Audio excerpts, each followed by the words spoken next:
কথা না বাড়িয়ে যিনি আমার গেস্ট, শুরুতেই তার সঙ্গে আপনাদের পরিচয় করিয়ে দিই। জি, প্রথমে আপনার নামটা একটু বলতে হবে। আমার নাম মেহরুন্নেসা তানিয়া। মেহরুন্নেসা তানিয়া। আমার অনুষ্ঠানে যারা আসেন অতিথি তারা তাদের বয়স বলেন, তো সেক্ষেত্রে আপনার তো বলতে কোনো আপত্তি নেই? না, আপত্তি নেই। বয়স কত আপনার? আমার বয়স হচ্ছে এখন 31 রানিং। 31 রানিং।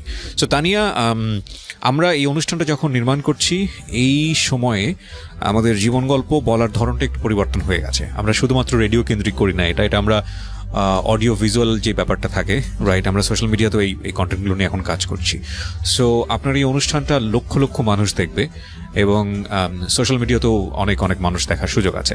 তো এরকম একটা অনুষ্ঠানে আপনি জেনে শুনে কেন আসলেন? আসলে আমি আমার জীবন গল্প যেটা শেয়ার করতে চাচ্ছি সবার সাথে, আমার কাছে যেটা মনে হয়েছে যে আমি যে পরিবার থেকে বিলং করি, আমার ছোটবেলা যেভাবে কেটেছে এবং স্টেপ বাই স্টেপ প্রতিটা ইয়ারে আমি যে চেঞ্জেস দেখতে পেরেছি আমার পার্সোনাল এবং প্রফেশনাল লাইফে, এই জিনিসটা একজন স্পেশালি আমি মেয়েদের কথা বলবো যে তার জন্য একটা ইন্সপিরেশন হয়ে থাকতে পারে। সো সেই জায়গা থেকে আপনি আপনারটা শেয়ার করতে এসেছেন। সো আমরা স্টার্ট করতে পারি একেবারে ছোটবেলা থেকে, যেখান থেকে আপনার বলার আছে প্লিজ। কোন জেলায় জন্মগ্রহণ করেছেন? আমি হচ্ছে বেসিক্যালি ঢাকার মেয়ে। আমার দেশের বাড়ি হচ্ছে কেরানীগঞ্জ, বাহারবিটি। ওকে, শুরু করুন প্লিজ। আমার ছোটবেলা কেটেছে, আমরা হচ্ছে যৌথ পরিবার থেকে বড় হয়েছি শ্যামবাজার, পুরান ঢাকা। এবং আমার স্কুল ছিল হচ্ছে Saint Francis Xavier's girls high school, যেটা হচ্ছে লক্ষ্মীবাজারে অবস্থিত। আমরা 4 বোন, আমাদের কোনো ভাই নেই। আমি হচ্ছে মেঝো। আমার বড় বোনের বিয়ে হয়ে গেছে অলমোস্ট 10 বছর, 2টা বাচ্চা আছে। তো আমার আব্বুরা হচ্ছে মানে সবাই খুব অবাক হয় যে আমার আব্বুরা খুব ফ্যামিলি আর কি খুব বড়। আমার আব্বুরা 10 ভাই 1 বোন। আমার আব্বু হচ্ছে মেঝো, আমিও মেঝো সন্তান। তো ছোটবেলার আপনার সবকিছুই খুব সুন্দর গোছানো ছিল, মানে একসাথে বেড়ে ওঠা, কাজিনদের সাথে খেলাধুলা করা। পুরান ঢাকাতে কি এটা? পুরান ঢাকা। ওকে। তো ওখানে তো প্রচুর মানে উৎসব জারি হোক না কেন সবকিছুতে একটা আমেজ লেগেই থাকে। পৌষ সংক্রান্তিও আমরা খুব ভালো মতো পালন করি। সো ছোটবেলা পর্যন্ত সবকিছুই ঠিক ছিল, স্কুল পর্যন্তও ঠিক ছিল। যখন আমি ইন্টারমিডিয়েটে পড়ি, আমার বাবা হচ্ছে, আমি একটু বলিনি, আমার বাবা হচ্ছে পেশাগতভাবে হচ্ছে ব্যবসায়ী। এবং আমার যে বাকি চাচারা আছে আমাদের ফ্যামিলিতে টোটাল 4 জন ডাক্তার। একজন আছে হচ্ছে আপনার এনবিআর এর এখন ফার্স্ট সেক্রেটারি হিসেবে আমার চাচা। আর হচ্ছে আমার বাকি চাচারা হচ্ছে বিজনেস করে। তো আমার বাবা নটরডেম কলেজ থেকে আপনার ইন্টারমিডিয়েট পাশ করেছেন এবং তখন থেকে উনি ব্যবসার সাথে জড়িত। আচ্ছা। আমাদের বেসিক্যালি ব্যবসাটা ছিল হচ্ছে আপনার ইম্পোর্ট এক্সপোর্ট, যেটা কাঁচামাল শ্যামবাজারে, যেটা আদা, রসুন, পেঁয়াজ এই ধরনের। তো আমাদের নিজস্ব আড়ত ছিল। ওকে। তো এগুলো আপনার সব ছোটবেলার মেমরি? সব ছোটবেলার মেমরি। ওকে। তখন পর্যন্ত মানে একদম স্পেসিফিক ভাবে যদি বলি যে ফিনান্সিয়ালি নিড বা অভাব জিনিসটা কি, এটা আমি কখনো বা আমার বড় বোনও কখনো আপনার ইন্টারমিডিয়েট পর্যন্ত আমরা ফেস করিনি বা ফিল করিনি। যেহেতু আবু আগে থেকেই পূর্ব ব্যবসায়ী ছিল, আমার চাচাদের মধ্যে যদি আমরা যেটা মনে করি ভালো থাকা, মানে সমাজে একটা ভালো থাকা, যেটা বলতে বুঝি যে নিজের একটা বাড়ি থাকবে, একটা গাড়ি থাকবে, এটাকে মোটামুটি সাধারণ জ্ঞানে আর কি আমরা ভালো থাকা বুঝি। তো সেটা আমাদের সবার আগেই হয়ে যায়। আমার বাকি চাচাদের মধ্যে আমার আব্বুই হচ্ছে সবার আগে আপনার গাড়ি কেনে। হ্যাঁ। এবং তখন দেখা গেছে যে আমাদের যে স্কুলের যাতায়াত সবকিছুর জন্য আমাদের সাথে একজন বডিগার্ড ঠিক বলবো না, একজন কেয়ারটেকার থাকতো। কারণ যেহেতু পুরান ঢাকা অনেক হিজিবিজি এলাকা এবং আমাদের যে ফ্যামিলিতে আসলে আমরা বিলং করি ওইখানে তখন পর্যন্ত আমরা অত, এখনো বলবো যে আমরা অত বেশি এক্সট্রোভার্ট না। মানে আপনি প্রতিবেশীর বাসায় যাচ্ছি বা সকালে বের হচ্ছি, রাতে আসছি, কোথায় গেল কোনো খোঁজ খবর নাই। সবসময় আমাদের একজন গার্জিয়ান মানে সাথে সবসময় থাকতো। যাওয়ার ক্ষেত্রে কোনো বাইন্ডিংস নেই, বাট সবসময় থাকতো। তো তখন থেকে দেখা গেছে যে আমরা দেশের বাইরে কখনো যাওয়া হয়নি। আব্বু যেহেতু ব্যবসায়ী ছিল খুবই ব্যস্ত থাকতো, বাট আমরা অলমোস্ট দেখা গেছে যে আমি ইন্টারমিডিয়েট পর্যন্ত অলরেডি 5-6 বার কক্সবাজার ঘুরতে চলে গেলাম, সিলেটে চলে গেলাম চাচাদের সাথে। তো এই ধরনের মেমোরিগুলো ছিল।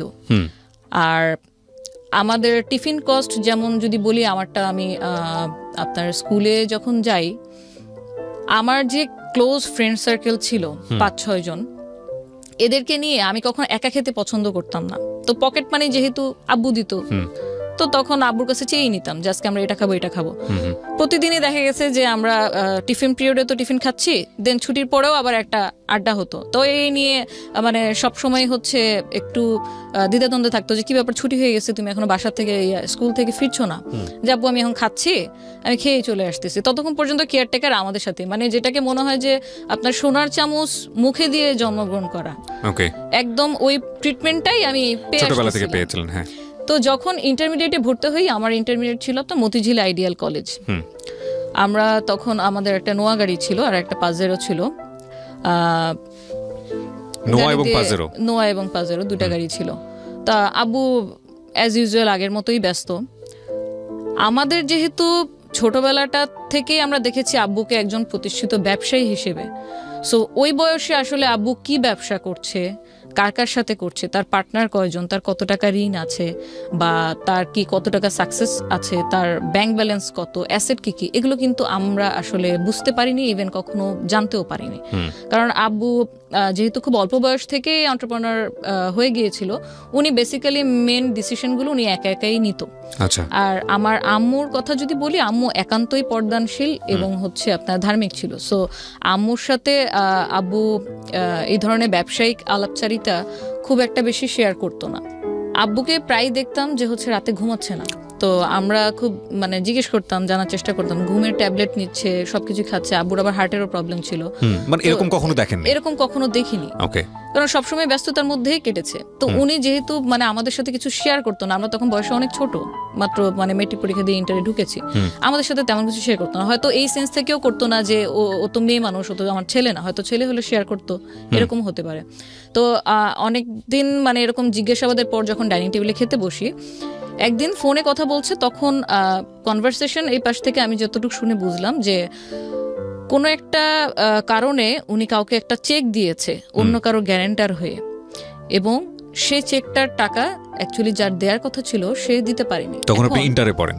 তখন আমি ইন্টারে পড়ি। আপনার বড় বোনের কি বিয়ে হয়ে গেছে? আমার বড় বোনের বিয়ে হয়নি। তখনও বিয়ে হয়নি? আচ্ছা, ওকে।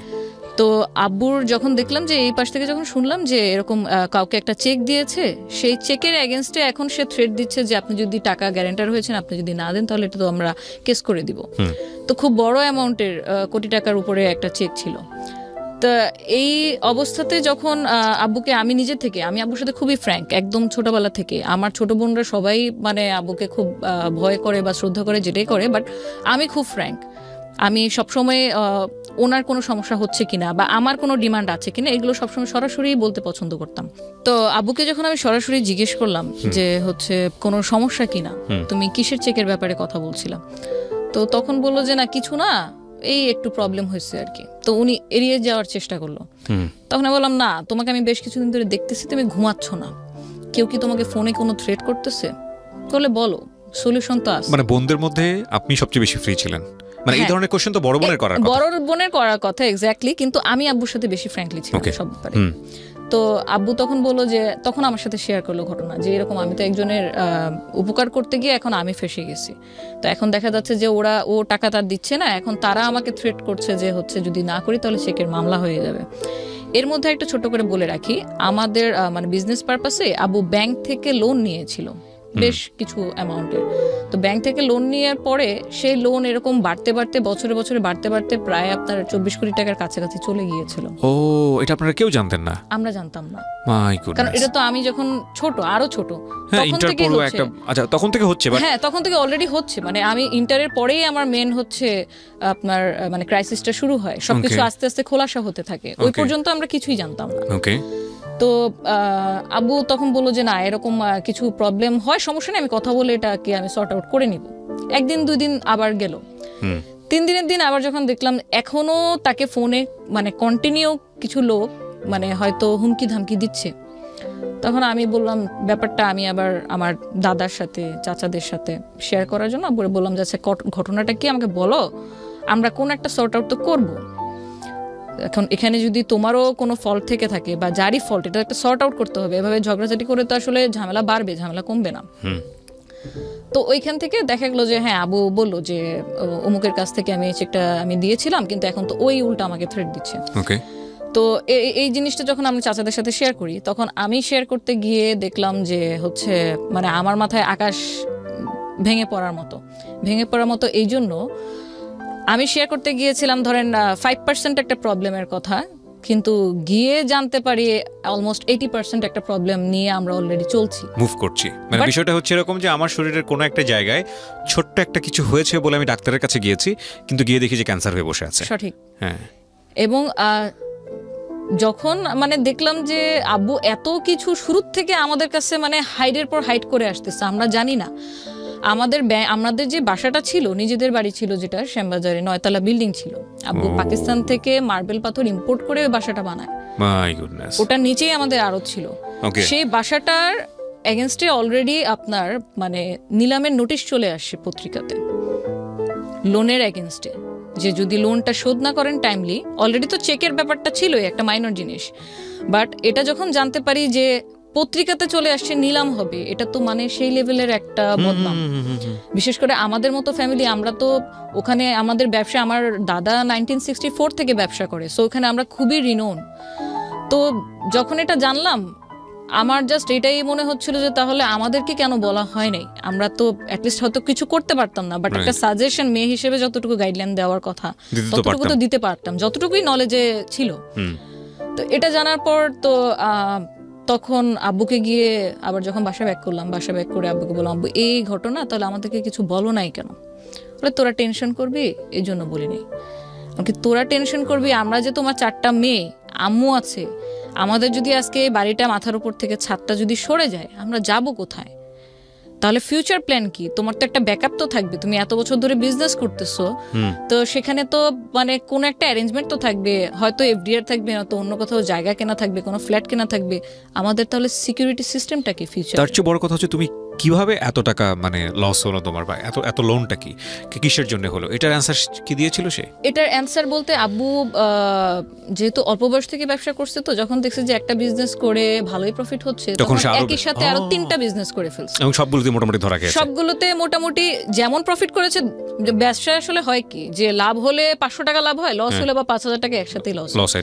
জাস্ট এই কারণেই আপনার ওই ব্যাংক লোনে যাওয়ার কারণে আমার দাদার সবসময় নিষেধ ছিল যে ব্যাংকে লোন করো না, কারণ এটা আমাদেরকে মানায় না, সবাইকে ব্যাংক লোন মানায় না। তো উনি জানায়ও নেই যে উনি ব্যাংক লোন করছে। তো অনেক কিছুর ব্যাপারের কারণে উনি অনেকের কাছে ইনফরমেশন হাইড করে গেছে। কিন্তু এই যে আমার যে একটা ইনসিকিউর আমি ফিল করলাম তখন, যে আমাদেরকে জানাও নাই, তাহলে এখন যদি বাসাটা সত্যি সত্যি নিলাম করে দিতে হয় বা কাউকে সেল করে দিতে হয়, আমরা কোথায় যাব? রাইট।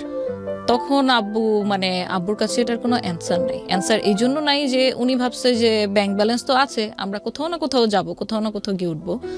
বাট এই যে একটা ট্রিপ্লেক্স বাসা, 9 তলা বিল্ডিং, যেটা বানাতে খরচ হয় আনুমানিক 10 কোটি টাকার কাছাকাছি, কিন্তু পরে বদনামের ভয়ে কারো কাছে সেল করে দিলাম 2.25 কোটি টাকাতে, মানে মাত্র 2.25 কোটি টাকায়। তো এখানে তো অলমোস্ট লস। আমি যদি এখান থেকে প্রফিট করে বের করতে পারতাম, তাহলে আমার সেকেন্ড কোন অ্যাড্রেস আমি করতে পারতাম। সো এটা আপনার ইন্টারমিডিয়েটে পড়া অবস্থায় ঘটনা। ওকে। তারপরে আমরা এখন যেহেতু বাসা সেল করেই দিতে হবে, আমরা চাচ্ছি না যে এটা পত্রিকাতে উঠে নিলাম হোক, কারণ এটা বদনাম হয়ে যাবে। তখন গিয়ে আমরা আশ্রয় নিই আমাদের দাদি বাসায়, যেখানে আমরা বড় হয়েছি, যেখানে অলরেডি আমার চাচারাও থাকছিল। তো ওখানে অলমোস্ট আমরা 2 বছর থাকি। এটা কোথায়? শ্যামবাজারি। আচ্ছা, ওকে। আমরা যেখানটায় ছিলাম, তারপর যেহেতু আমাদের এখন আব্বু, আমরা যখন কোশ্চেন করলাম যে কোনো ফিক্সড ডিপোজিট বা হচ্ছে আমাদের নামে কোনো ফ্ল্যাট কেনা, জমি কেনা, এরকম কোনো কিছুই, কোনো প্ল্যানিং সে করেনি, শুধু বিজনেসই করে গিয়েছে। তো 2 বছর দাদি বাসায় থাকার পরে আমাদের পড়ালেখার পারপাসে, ততদিনে আমার ইন্টারমিডিয়েট শেষ, আমি ইন্টারমিডিয়েট ভর্তি হয়েছিলাম, 2 বছরের ইন্টারমিডিয়েট শেষ।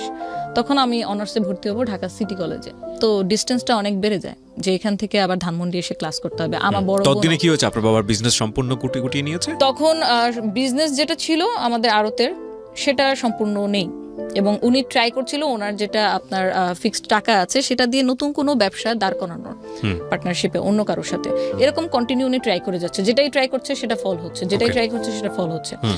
এটার মধ্যে মানে শুধুমাত্র যে লোনের কারণে আব্বু মানে ডুবে গেছে সেটা বলবো না, এখানে আপনার 50% দায়ভার ওরকম মানুষেরও আছে যারা হয়তো, আব্বু এরকম ছিল, আব্বুর নামই অনেকে দিয়ে দিয়েছিল যে আপনি তো হাতেম তাই, যেই হেল্প চেতে আসে আপনি তাকেই হেল্প করেন। আচ্ছা আচ্ছা। আপনি কোনো প্রমাণ ঘেটে দেখেন না যে আসলেই কি সে নিডি কিনা। আচ্ছা, কেউ একজন এসে কান্না করলো আপনার সামনে, আপনি দুহাত ভরে ড্রয়ার খুলে যা আছে আপনি দিয়ে দিলেন।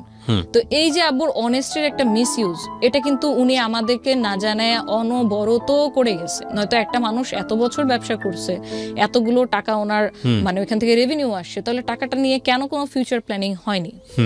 উনি কন্টিনিউ এই জিনিসগুলো করে গেছে, যে টাকা চাইছে আমার আজকে বাচ্চার অপারেশন করতে হবে, বা আমার ব্যবসা ডুবে গেছে, আমি একটা নতুন স্টার্ট আপ করবো, সেই ক্ষেত্রে আমাকে কি হেল্প করতে পারেন? এই মানে দান খয়রাতগুলো উনি কন্টিনিউ করে গেছে। এবং কারোর জন্য যদি আমি কোনো কিছু করি, যদি সেটা যদি লোন হিসেবে হয়, সেটার এগেনস্টে তো একটা দলিল বা একটা ডকুমেন্ট কিছু একটা তো আমার থাকবে, যেহেতু সেটা আমি ফিডব্যাক পাবো। আব্বুর কোনো লোনের এগেনস্টে যাদেরকে লোন দিয়েছে কোনো ডকুমেন্ট ছিল না। সো যখন তাদের অবস্থা ভালোর দিকে চলে যায়, তখন কিন্তু তারা আব্বুকে চিনে নাই। ওকে ওকে, তখন একদম মানে টোটালি অপোজিট হয়ে গেছে, কয়েন ঘুরে গেছে, তখন তারা আব্বুকে চেনে না। অলরেডি তো আব্বুর ব্যবসা ডাউন, এখন সে অনবরত স্ট্রাগল করছে কিভাবে, কারণ সংসার তো চালাতে হবে, তার 4টা মেয়ে। তখন আপনার বড় বোনের বিয়ে হয়নি? তখন আমার বড় বোনের বিয়ে হয়নি। আমি যখন সিটি কলেজে অনার্সে ভর্তি হই, তো অনার্সের সেকেন্ড ইয়ারে পড়াকালীন সময় আমার বড় বোনের বিয়ে হয়। তো আমাদের এখন, আমার তো আগে ছিল পুরান ঢাকায় স্কুল, আমি যাতায়াত করতাম আমার নিজস্ব গাড়িতে, কিন্তু এখন সিনারিওটা পুরোটা মানে একটা সিনেমার মতো আর কি চেঞ্জ হয়ে গিয়েছে। যে এখন আমরা থাকি পুরান ঢাকায়, বাট আমাকে ক্লাস করতে যেতে হচ্ছে সিটি কলেজে। আমার বোন তখন পড়তো আপনার স্ট্যামফোর্ডে, এনভায়রনমেন্টাল সায়েন্সে। তো যাতায়াত ব্যবস্থার জন্য আমাদের দাদি বাসায় যতগুলো গাড়ি ছিল, আসলে সব চাচারাই যার যার পার্সোনাল গাড়ি ইউজ করতো। যে ডাক্তার সে তার গাড়ি নিয়ে বের হয়ে যাচ্ছে, যে ব্যবসায়ী সে তার গাড়ি নিয়ে বের হয়ে যাচ্ছে। তো এই কমিউনিকেশন গ্যাপটা কিভাবে ইরেজ করা যায়, সবকিছুই দেখা গেল যে একটা টানাপোড়ার মধ্যে চলে আসতেছে। তো যে মেয়ে আমি কোনোদিন মানে গাড়ি ছাড়া কোথাও মুভ করিনি, আমি তখন বাসে উঠি, পাবলিক বাস, মালঞ্চ বাসে করে আমি সূত্রপুর বাস স্ট্যান্ড থেকে আমি সিটি কলেজে আসা শুরু করি। কিন্তু বাসের টিকিট কিভাবে কাটতে হয়, কি বলতে হয়, বাসের হ্যান্ডেল কোনটা ধরে উঠবো, কোন সিটে বসতে হয়, বা আর কোনো ফর্মালিটিস আমি কখনো জীবনে কোনোদিন পাবলিক বাসে উঠিনি। বাসে ওঠার এক্সপিরিয়েন্স দুবারই হয়েছে, যেটা আমি মানে আমার স্কুল থেকে আমাদেরকে স্টাডি ট্যুরে পিকনিকে নিয়ে যেত তখন। সো আমি ওইখান থেকে যখন যাতায়াত শুরু করি, আমি গাড়ির ব্যবস্থা যখন সাপোর্টটা দাদি বাসার থেকে পাইনি বলবো না, পেয়েছি সময়ে অসময়ে, কারণ যেহেতু সবাই পার্সোনাল গাড়ি ইউজ করে, সবসময় ওরকম হতো না। তো আমার ক্লাস থাকতো ধরেন সকাল 8:45 মধ্যে, 7:30 মধ্যে ক্লাস শুরু হয়ে যাবে এবং 1টার মধ্যে ক্লাস শেষ। বাট সেই আমাকে উঠতে হতো ভোর 6টায়, আমি বাস কাউন্টারে গিয়ে তারপর হচ্ছে বাসের টিকিট কেটে আমি 7:45 মধ্যে ক্লাসে উপস্থিত। এবং আমাদের সিটি কলেজের রুলসটা এত স্ট্রিক্ট ছিল যে 85% যদি আমার প্রেজেন্ট না থাকে, সেক্ষেত্রে আমাকে পরীক্ষাতে অ্যালাউ করা হবে না। এবং ছুটির পরে আমি আবার আমার ভাড়া বাঁচানোর জন্য, কারণ তখন অলরেডি কিন্তু আমি ফেস করতেছি, আমি যে আগে আব্বুর কাছ থেকে পকেট থেকে 200 টাকা 300 টাকা নিয়ে গিয়ে ফ্রেন্ডদের নিয়ে টিফিন করতাম, আমি এখন আমার টিফিনের খরচ বাঁচানোর জন্য আমি আসার সময়, ব্যাক আসার সময় দেখা গেছে যে আমি আর বাস ইউজ করছি না, কারণ আমার 8 নম্বর চাচি তখন পপুলার মেডিকেলে। তো আমি স্টার কাবাব যেটা আছে ধানমন্ডিতে সিটি কলেজের পাশেই, ক্লাস শেষে 1টা থেকে বিকেল 5টা পর্যন্ত স্টার কাবাব বেকারিতে আমি ওয়েট করতাম। তো ওয়েট করতে করতে দেখা গেছে যে মানে এতক্ষণ তো আসলে একা একা বসে থাকা যায় না, গেলাম কিছু খেলাম, কিন্তু কতক্ষণ আর এভাবে বসে থাকবো, ব্যাগ নিয়ে কখনো কখনো ঘুমিয়েও যেতাম। এই জিনিসটা আমার সাথে রিপিটেশন চলতে থাকে অলমোস্ট 5 বছর অনার্স চলাকালীন সময়। তো তখন দেখা গেছে প্রতিদিনে যদি আমার 30 টাকা বা 40 টাকা করেও আমার টিকিটের খরচটা আমি বাঁচাই, সেটা আমি পরবর্তীতে আমি আরেকদিন টিফিন করতে পারছি। বা আমার যে টিউশন গুলো আছে, আমি অ্যাকাউন্টিং টিউশন পড়তাম, আমার ফাইন্যান্স পড়তে হইতো, ওই টিউশন ফি গুলো আমার দেখা গেছে যে ওখান থেকে ম্যানেজ হতো। কারণ তখন পর্যন্ত আব্বু মানে ওই যে বলে না, মানুষ যদি আপনার নিচু থেকে উপরে ওঠে তাহলে যে স্ট্রাগলটা করতে হয় সেটা একমুখী, কিন্তু যখন মানুষ একবার উঠলো আবার পড়ে গেল এবং তখন তাকে মানিয়ে চলার যে একটা ব্যাপার, ভয়ঙ্কর, এইটা আসলে মানে ভাষায় বলা যাবে না, এক্সপ্লেইন করার মতো না, এটা ভয়ঙ্কর থেকেও ভয়ঙ্করতম জিনিস। কারণ আমি যেখানে আগে টিফিন কিনতে যেতাম, যে আমি যা পছন্দ হতো, যেটা খেতে মন চেত আমি কিনতাম, এখন আমার টিফিন কিনতে গেলে আমার হিসাব করতে হচ্ছে আমার কাছে কত টাকা আছে, এবং আজকে যদি আমি এটা কিনি, It's true, absolutely it's true, cause আমি বুঝতে পারছি আপনার ফিলিংসটা কি হতে পারে। এই জন্যই আমাদেরকে সবসময় একটা কথা মনে রাখা দরকার, সেটা হলো যে আমরা যে সিচুয়েশনে বিলং করি না কেন, এটা যে কোনো মুহূর্তেই এটা এদিক ওদিক হয়ে যেতে পারে। বাট এই স্টোরি থেকে দুর্দান্ত একটা লেসন আছে, আপনারা শেষ পর্যন্ত কন্টিনিউ করেন। এই লেসনের জায়গাটা আমি আপনাদের খুব স্ট্রংলি বলতে পারি যে ডেফিনেটলি এখানে আছে, এবং শেষ পর্যন্ত আমরা শুনলে বুঝতে পারবো যে আসলে কত বড় শিক্ষণীয় একটা গল্প এটা। বলেন তারপর। তো এইভাবে মানে চলতে থাকে, পড়ালেখা চালাতে থাকে, কারণ আমি অলরেডি তখন লাইফে কি হতে পারে বা কতটুকু আমি ফেস করতে যাচ্ছি সেটা অলমোস্ট কিছু হলেও টের পাচ্ছিলাম। আমি যখন সিটি কলেজে ভর্তি ফর্ম আনতে যাই, আমার কিন্তু সিটি কলেজে পড়ার বিন্দুমাত্র ইচ্ছা ছিল না, কারণ আমার ফ্রেন্ডরা ম্যাক্সিমাম আপনার হচ্ছে প্রাইভেট ভার্সিটি অথবা পাবলিক ভার্সিটি। তো পাবলিক ভার্সিটি যেহেতু পড়বো না, আমার মানে স্বপ্নে ছিলাম ব্র্যাকে বিবিএ করবো। কেন যেন ব্র্যাকের প্রতি একটা সফট কর্নার ছিল। তো আমি যখন অ্যাডমিশন ফর্ম নিতে যাই তখন অনেকটা আমি জোরপূর্বক যাই। আমার বড় বোনের সাথে আমি ব্যাপারটা শেয়ার করি যে আমি ব্র্যাকে পড়তে যাচ্ছি। তো সে তখন আমার মানে চোখে আঙ্গুল দিয়ে দেখিয়ে দেয় যে দেখ, আমাদের তো মানে বাস্তব অবস্থা হচ্ছে এখন এরকম, 3 মাস পর পর সেমিস্টার ফি দেওয়া লাগবে, যেটা এখন পসিবল না। সো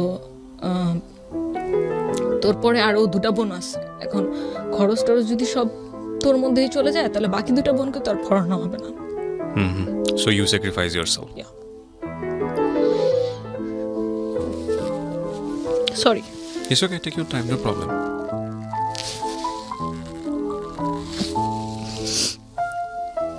ভেরি লার্নিং স্টোরি প্রিয় দর্শক এবং শ্রোতা, শেষ পর্যন্ত শুনবেন আপনারা।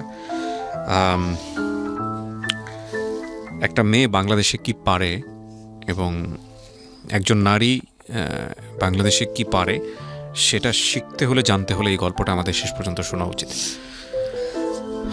তারপর কি হলো? তারপর আমি তো ভর্তি হলাম। অ্যাকাউন্টিং আমার ফেভারিট সাবজেক্ট ছিল ইন্টারে ভর্তি হলাম, যে ঠিক আছে যদি আজকে আমি প্রাইভেট ইউনিভার্সিটিতে না পড়ার কারণে আমার বাকি 2 বোন ভালো টিউশন পায় তো আমি তো হ্যাপি।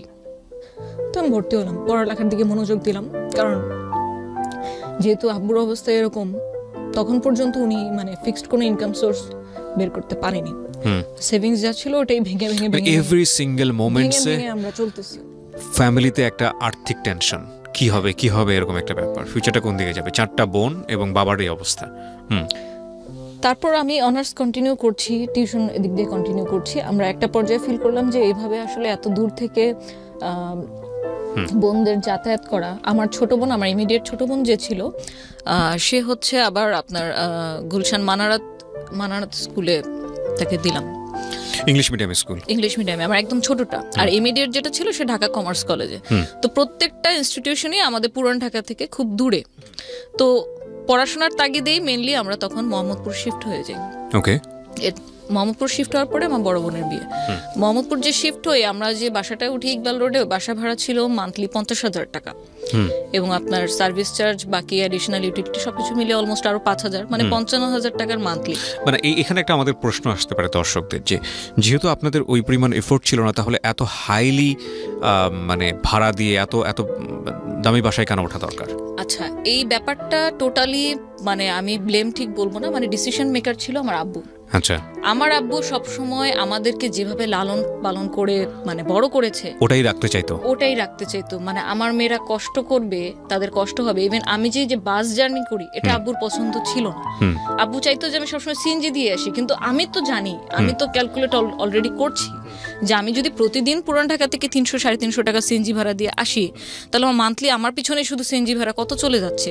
এবং সেটা যদি আমি কিছুটা হলেও সেভ করতে পারি, ওটা তো আমি আরেকটা কাজে, আমার হয়তো কোনো একটা কোচিং এর কাজে আমি ইউজ করতে পারবো।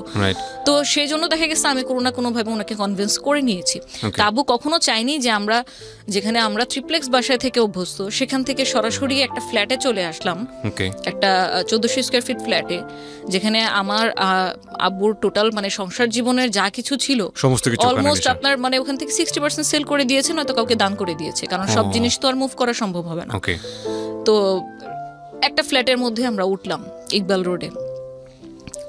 ওইখান থেকে দেখা গেছে যাবো প্রতিদিন কাজের তাগিদে নতুন নতুন জায়গায় যাচ্ছে, নতুন নতুন মানুষের সাথে মিশছে, কি করা যায়, যতটুকু টাকা হাতে আছে এটা নিয়ে আমার একটা ইনকাম সোর্স তো বের করতে হবে, আদারওয়াইজ আমি তো ফ্যামিলি নিয়ে চলতে পারবো না ঢাকা শহরের মতো জায়গায়। তো আমিও মানে মনে মনে চিন্তা করতে থাকলাম যে আমি কি কোনো সাপোর্ট দিতে মানে পারি ফ্যামিলিকে কন্ট্রিবিউট করার জন্য। হ্যাঁ, কিন্তু আমি আমার অনেক ফ্রেন্ডরাই দেখতাম যে একদিনে 3টা-4টা করে টিউশনই করতো, যেটা আমি কোনোদিন পারিনি। আমি কোনোদিন আমার ছোট বোনকেও পড়াইতে পারিনি, আমি জানি না কেন। তো টিউশনিটা আমার দ্বারা হবে না, তাহলে অল্টারনেটিভ কি করা যায়? তো আমি যেহেতু আমার বাবাও ব্যবসায়িক পরিবার থেকে বিলং করি, আমার ছোটবেলা থেকে ইচ্ছা ছিল যে আমি বিজনেস করব। কিন্তু কি বিজনেস করব? বিজনেস করতে একটা পুঁজি লাগে, একটা নাম লাগে, একটা প্রতিষ্ঠান লাগে, কিছু প্রসিডিউর আছে, কিছু ডকুমেন্ট আছে। এত কিছুর ধ্যান ধারণা তো আমার নাই, তখন পর্যন্ত ছিল না। বাট আমার কিছু একটা করতে হবে যেটা দিয়ে আমি আর্নিং করতে পারবো, যেটা দিয়ে আমি আমার ফ্যামিলিতে কিছু হলেও কন্ট্রিবিউট করতে পারবো। আমার বড় বোনের যেহেতু আমরা মোহাম্মদপুরে মুভ করার পরপরই বিয়ে হয়ে যায়, সো ওর পক্ষে আসলে অতটুকু সম্ভব ছিল না আমাদেরকে কন্ট্রিবিউট বা দেখাশোনা করা, ফিনান্সিয়ালি কন্ট্রিবিউশন যেটাকে বলে। আদার মেন্টাল সাপোর্ট বা আপনি যে কোনো ধরনের কন্ট্রিবিউশন তো এখনও করে যাচ্ছে, still now, but financially contribution সে বেশি একটা দিন করতে পারেনি। সে পরে ইংলিশ মিডিয়াম স্কুলের একটা টিচিংয়ে আর কি প্রফেশনে চলে যায়। তারপর আমি যখন অনার্স ভর্তি হই তখন আমি যেহেতু একটু এক্সট্রোভার্ট, আমার ফ্রেন্ড সার্কেল খুব ভালো আমি মেনটেন করতে পারি বা সবার সাথে মিশতে পারি, ওই সুবাদে আমার দেখা গেছে যে আমার ক্লাসেই খুব ভালো ভালো ফ্রেন্ড তৈরি হয়ে যায়। এবং সবার ক্ষেত্রেই মানে এমন একটা ফিডব্যাক আমার পেতে হয়েছে, যখন আমার সাথে কেউ মিশতো, খুব ভালো ঘনিষ্ঠ ফ্রেন্ড হয়ে গেছে। আস্তে আস্তে যখন ও আমার ব্যাকগ্রাউন্ড জানতো, আমার ফ্যামিলি বাবা ছিল, আমরা অমুক জায়গায় ছিলাম, আমাদের ছিল, সবাই শুধু আমাকে একটা কমন কোশ্চেন কেন যেন করতো, তোমাকে দেখে তো বোঝা যায় না যে তোমাদের এত মানে সম্পত্তি ছিল। কোশ্চেনটা আমার কাছে খুব ব্যক্তিগতভাবে ফানি এই জন্য লাগতো যে আমাকে কি অলওয়েজ শো করতে হবে যে আমার কি আছে? আমি তো এটা তখন শো করতে পারবো যেটা আমি নিজে ইনকাম করতে পারবো। ওটা আমার দাদার ছিল, ওটা আমার বাবার ছিল, ওটা আমার ছিল না। সো যাই হোক, এভাবে করে যখন আমি খুব ভালো একটা ফ্রেন্ড সার্কেল মেনটেন করলাম, ওখানে একটা ফ্রেন্ডের সাথে আমার খুব ফিমেল ফ্রেন্ড, যেহেতু অনার্সে পড়তাম, খুব ভালো সম্পর্ক হয়, খুব ভালো ফ্রেন্ডশিপ। তো ওর সাথে আমি আমার এই আইডিয়াটা শেয়ার করি যে আমি এরকম ক্রাইসিস যাচ্ছে, তো আমরা যদি এখন আমি চিন্তা করছি যে কিছু একটা করি, কিছু একটা করলে ইনকাম হলো। তো একা একা আসলে সত্যি কথা বলতে সাহস পাচ্ছিলাম না। পুরান ঢাকা থেকে বিলং করি, ঠিক আছে, আমার সোর্সিং জানা আছে, কোথায় কি পাওয়া যায়। বিজনেস করতে গেলে আমি যদি প্রোডাক্ট নিয়ে কোনো বিজনেস করি বা সার্ভিস নিয়ে করি, কোন জায়গাটায় চিপে আমি কোন জিনিসটা পাবো, কোন জায়গায় আমার ম্যান পাওয়ারটা আমি ভালো পাবো, চিপে পাবো, এক্সপার্ট পাবো, এই আইডিয়াগুলো আমার ছিল। কিন্তু যে একজন থাকে না যে সাপোর্ট দেওয়ার মতো, তো আমি মনে মনেই খুঁজছিলাম যে সেটা যদি আমার ভালো বেস্ট ফ্রেন্ডই হয় তাহলে কেন না। তো আমি যখন আইডিয়াটা তার সাথে শেয়ার করলাম, সেও রাজি। কি ছিল আইডিয়াটা? এখন আমাদের মানে বিজনেস করার আইডিয়াটা একটা অফার থেকে আমরা গেইন করি। আমরা পরিকল্পিতভাবে কোনো আইডিয়া মানে তখনও মেক করতে পারিনি। She was my friend. তো তারই কোনো এক ফ্রেন্ড অফার করলো যে দোস্ত, আমার এক ফ্রেন্ডের বিয়ে হবে, তো ওর কিছু ডালাকুলা সাজিয়ে দিতে হবে। এখন তোর কি কোনো লোক আছে, তুই পারবি? ও তো প্রথমে বললো যে হ্যাঁ পারবো, লোক আছে। কারণ আমি তো অলরেডি ওটা নিয়ে আমরা মানে ঘাটতেছিলাম যে কি করা যায়। So you are planning for an event planner. Okay. তো 2010 এর কথা বলছি আমি। 2010 এ তখন পর্যন্ত আমরা হিন্দি একটা মুভি জানি যে ব্যান্ড বাজা বারাত, খুব ফেমাস হয়েছিল যে ইভেন্ট প্ল্যানারের এরকম। তখন পর্যন্ত মুভিটা রিলিজ পায়নি। ওকে। তো যখন ওর কাছ থেকে কথাটা শুনলাম, তখন দুজন মিলেই মানে সম্মিলিতভাবে ঠিক করলাম যে আচ্ছা, আমরা অন্য কাউকে দিয়ে কেন করাবো, আমরা তো চাচ্ছিলাম কিছু একটা করতে, চল আমরা এটাই ট্রাই করে দেখি। আমরা নিজেরাই করি, আমরা নিজেরা করে দেই, যদি দেখি যে হ্যাঁ ক্লায়েন্ট স্যাটিসফাইড, তোর ফ্রেন্ড স্যাটিসফাইড, তাহলে আমরা এটা নিয়ে আরো ডিপলি চিন্তা করব। 2010 সাল এবং আপনি তখন অনার্সে কেবল ভর্তি হয়েছেন। ওকে, আমরা যেখানটায় ছিলাম তারপর তো পরে আমরা অ্যাটেম্প্ট নিলাম, কি লাগবে, কোথা থেকে কিনবো, এগুলো সব একটা লিস্ট আউট করলাম। যেহেতু আমরা নতুন, আমরা জানি না। তো পরে গাউসিয়া গেলাম, চকবাজার গেলাম, কোথায় ডালা পাবো, কোথায় কুলা পাবো, ভিতরে কি কি দিতে হয়, ওই জিনিসগুলো যদিও সে দিত, বাট ওগুলো সাজাবো কোন ওয়েতে, এটা মেয়ের ডালা না ছেলের ডালা, কালার কি কি দিলে ভালো হয়, কালার কোড আছে কিনা। নেভার, না, I have personal experience on this, কারণ আমার বোনের বিয়ে সম্পূর্ণটা আমি অ্যারেঞ্জ করেছি। এবং আমার ফ্যামিলিতে যতগুলো প্রোগ্রাম হয়েছে, দেখা গেছে কোনো না কোনো একটা দায়িত্ব আমাকে দেওয়া হতো, এবং আমার দায়িত্ব আমি যতটুকু পালন করতাম সবাই খুব হ্যাপি। এই কাজটা মানে এই যে ইভেন্ট ম্যানেজমেন্টের যে বিষয়টা, এটা আমাকে ছোটবেলা থেকে খুব উৎসাহ দিত।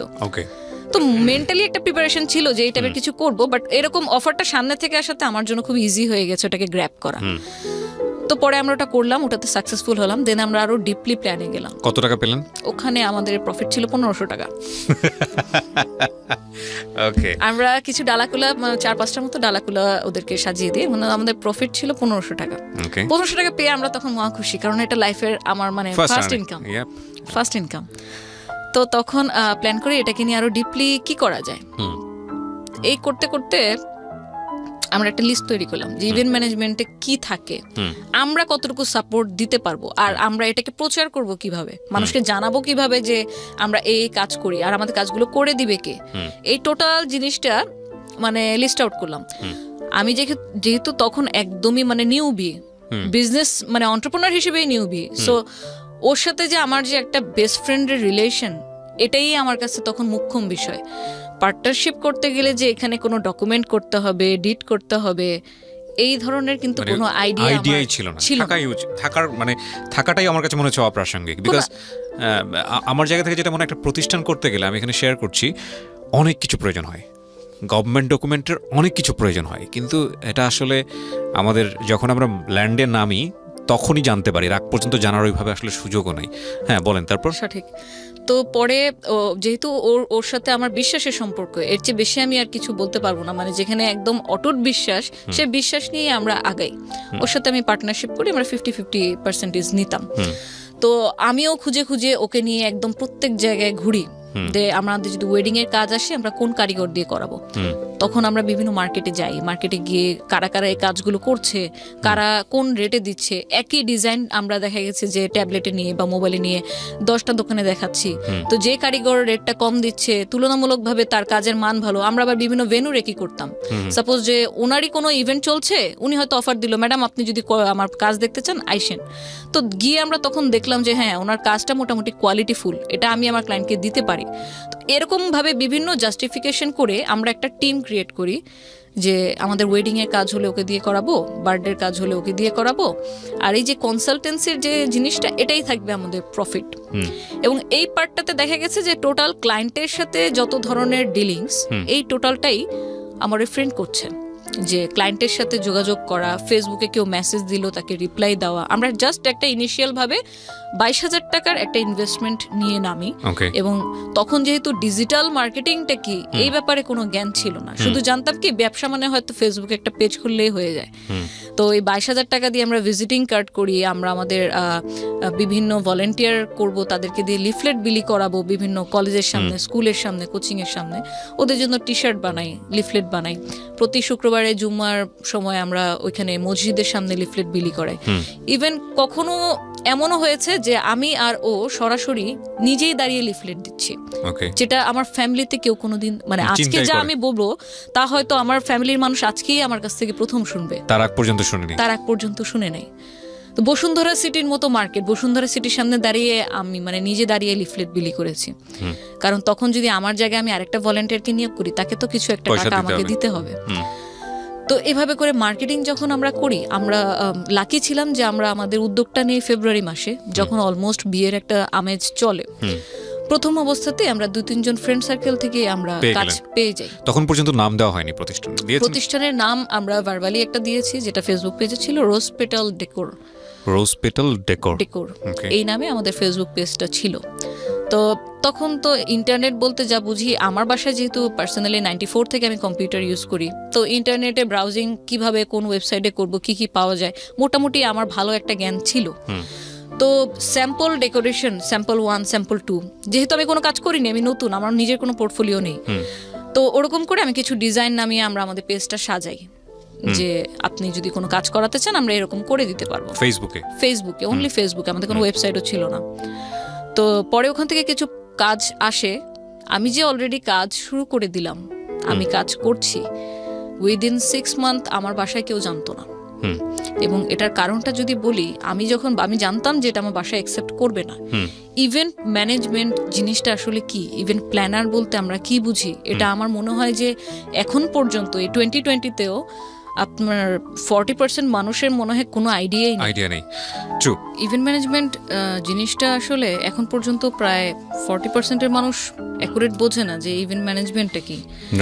এই কারণে আমি আমার বাসায় শুরু থেকে বলতে চাইনি, কারণ আমি মানে আব্বুর সাথে যেহেতু আমি আগেও মেনশন করেছি যে অনেক ফ্রি, আমি অনেক স্টাডি ট্যুরে চলে গিয়েছি, শুধু একটা হোয়াইট পেপার দিয়ে যাবো, একটা সাইন করে দাও, কারণ আমাদের স্কুলের বা কলেজের নিয়ম ছিল যে পারমিশন লেটার লাগবে গার্জিয়ানে, তাহলে তুমি যেতে পারবা। ওকে, তো সেই জায়গা থেকে আমি জানতাম, আব্বুকে বুঝতাম যে কোন কাজটা করতে গেলে এখানে বাধা আসবে, কিন্তু আমি কিন্তু ভেতর ভেতর তখন এটাও ফিল করছি যে আমি যদি এখন কোন একটা স্টেপ না নেই তাহলে যেভাবে চলছে এভাবে আদৌ কয়দিন চলতে পারবে। রাইট। তো এই জন্য আমি জানাইনি, ইচ্ছে করে আমি ইন্টেনশনালি 6 মাস পর্যন্ত আমি জানাইনি। ইভেন হয়তো আমি আরো বেশি দিন জানাতাম না, কিন্তু যখন দেখলো আমি রাত জাগা শুরু করলাম, রাত জেগে আমি ডিজাইন করতাম, বিভিন্ন ডিজাইন কালেকশনে নামাতাম, আমি ক্রিয়েটিভ কাজ করতাম, আমার বার্থডে সেটটা কিরকম হলে ভালো হয়, মেয়েদের জন্য হলে কি, বিভিন্ন অফার টফার আমাদের পেজে দেওয়া লাগতো। তারপর একদিন যখন আমার লিফলেট কিছু আমার বাসায় ছিল, আব্বু একদিন এমনিতেই হয়তো আমার অ্যাবসেন্সে রুমে ঢুকে তখন লিফলেটটা হাতে পেয়ে গেল। ওকে, এটা মানে উনি ওয়েট করছিল যে কখন আমি বাসায় ব্যাক করব কলেজ থেকে। তো সেই দিন তো একদম পুরো ধরা। তা আমি আবার ছোটবেলা থেকে এরকম, ভালো হোক মন্দ হোক যেটাই হোক, আমি মিথ্যা কথা কখনো বলি না, কারোর সাথেই না। এখন যদি আমাকে মার খেতে হয়, বকা খেতে হয়, খাবো, কিন্তু মিথ্যা বলবো না, কারণ মিথ্যা একদিন দুদিন 3 দিন আমাকে সেভ করবে এরপরে। সো আব্বুকে বললাম যে আব্বু আমি এরকম বিজনেস শুরু করছি। কিসের বিজনেস? এগুলো কি? বেলুন দিয়ে ডেকোরেশন, বিল স্টেজ, এগুলো কি? তা আমি বললাম যে আমি বিজনেস শুরু করছি আমার ওই ফ্রেন্ডের সাথে। তো আমাদের এমনিতে কোথাও মুভ করতে হয় না, কারণ আমি তো জানি ওনার কনসেপ্টটা, আমি কোথাও যাচ্ছি, একা যাচ্ছি, গাড়ি ছাড়া যাচ্ছি, কোথায় যাচ্ছি, এগুলো নিয়ে তো উনি তো কনসার্ন হবে, এবং সেটা আমাকে করতে দিও না 100% শিওর। তো ওনাকে কনভিন্স করার জন্য আমার যতটুকু ইনফরমেশন ওনাকে দেওয়া দরকার ততটুকু দিলাম, যে দেখো আমি আমার ফ্রেন্ডের সাথে করতেছি, এটা একটা অনলাইন বেস, আমাকে কোথাও যেতে হয় না, আমি বাসায় থেকে কাজ করি, নেটে আমাদের অর্ডার আসে, আমি নেটেই আবার মেল করে এই জিনিসটা আমি আমার লোককে পাঠিয়ে দিই যে আমার অমুক ভেন্যুতে। কিছুটা ইনফরমেশন একে আমাকে হাইড করতে হয়েছে, না তো আমি আগাতে পারবো না। পরে উনি কোনোভাবে ওই দিনটা পার হইলো, বাট দেন যখন উনি এটাকে আরো ডিপলি বোঝার চেষ্টা করলো, আমারই তো বাবা, আমার শরীরে ওনার রক্ত, তো আমিও যেরকম ওনাকে ডিপলি বোঝার চেষ্টা করি, উনিও আমাকে ডিপলি বোঝার চেষ্টা করে। তো একদিন এরকমই খাওয়ার টেবিলে বসে জিজ্ঞেস করতেছে যে হচ্ছে এরকম এখন পর্যন্ত মানে কবে এটা আসলে স্টার্ট করলাম, আর ওনাকে জানাইনি কেন, টাকাই বা পেলাম কোথায়। তো পরে আস্তে আস্তে আমি বললাম যে এরকম আমরা দুজন মিলে যেহেতু করছি, একার উপর বার্ডেনটা পড়েনি, কিছু আমার সেভিংস ছিল, কিছু রোজারিদের আমার ঈদি ছিল, সবকিছু মিলে আমি করছি। তো বলে তো এখন এটা অফিস, কারণ ওনার তো মেন্টালিটি ওরকমই যে আমার একটা অফিস থাকতে হবে, একটা ইনস্টিটিউশন থাকতে হবে, যেখান থেকে অর্গানাইজেশন থাকতে হবে, যেখান থেকে আমার আন্ডারে লোক কাজ করবে, আমি ওখানে বসে বসে অফিস করব। ওনার মেন্টালিটিটা এরকমই। বললাম অফিস তো এখন ইনিশিয়াল পর্যায়ে তো আর অফিস মানে নেওয়া যাবে না, এখন তো আমাদের ওরকম পুঁজি নেই। তো উনি আমাকে অফার করলো যে আচ্ছা এই বিজনেসে মানে ফিউচারটা কি শুনি, তাহলে আমি তোকে টাকা দিতেছি। কিন্তু আমাদের দুজনেরই মাইন্ডসেট এরকম ছিল যে আমরা এটা নিয়ে কতটুকু আগাতে পাবো এই ব্যাপারে তো আমরা নিজেরাই নিশ্চিত না।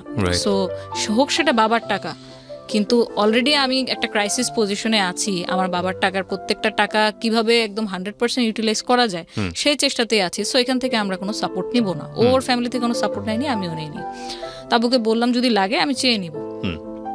বাট দিনকে দিন দেখলাম যে যখন ইভেন্ট ঘন ঘন আসতেছে, আমাকে ঘন ঘন বাইরে যাওয়া লাগতেছে, আমি বাসায় বসে বসে পেপার কাটিং করে জিনিসপত্র বানাচ্ছি, তো আব্বুর কোনো দিক থেকে এই কাজটাকে মানে সম্মানজনক মনে হলো না। ওনার দৃষ্টিভঙ্গি থেকে মনে হলো যে আমি হয়তো কোনো সহজ সরল ভাষায় যেটাকে কামলা খাটা বলে, যে আমি কামলা খাটতেছি, এটা কোনো ব্যবসায় পর্যায়ে পড়ে না, এটাকে ব্যবসা বলে না।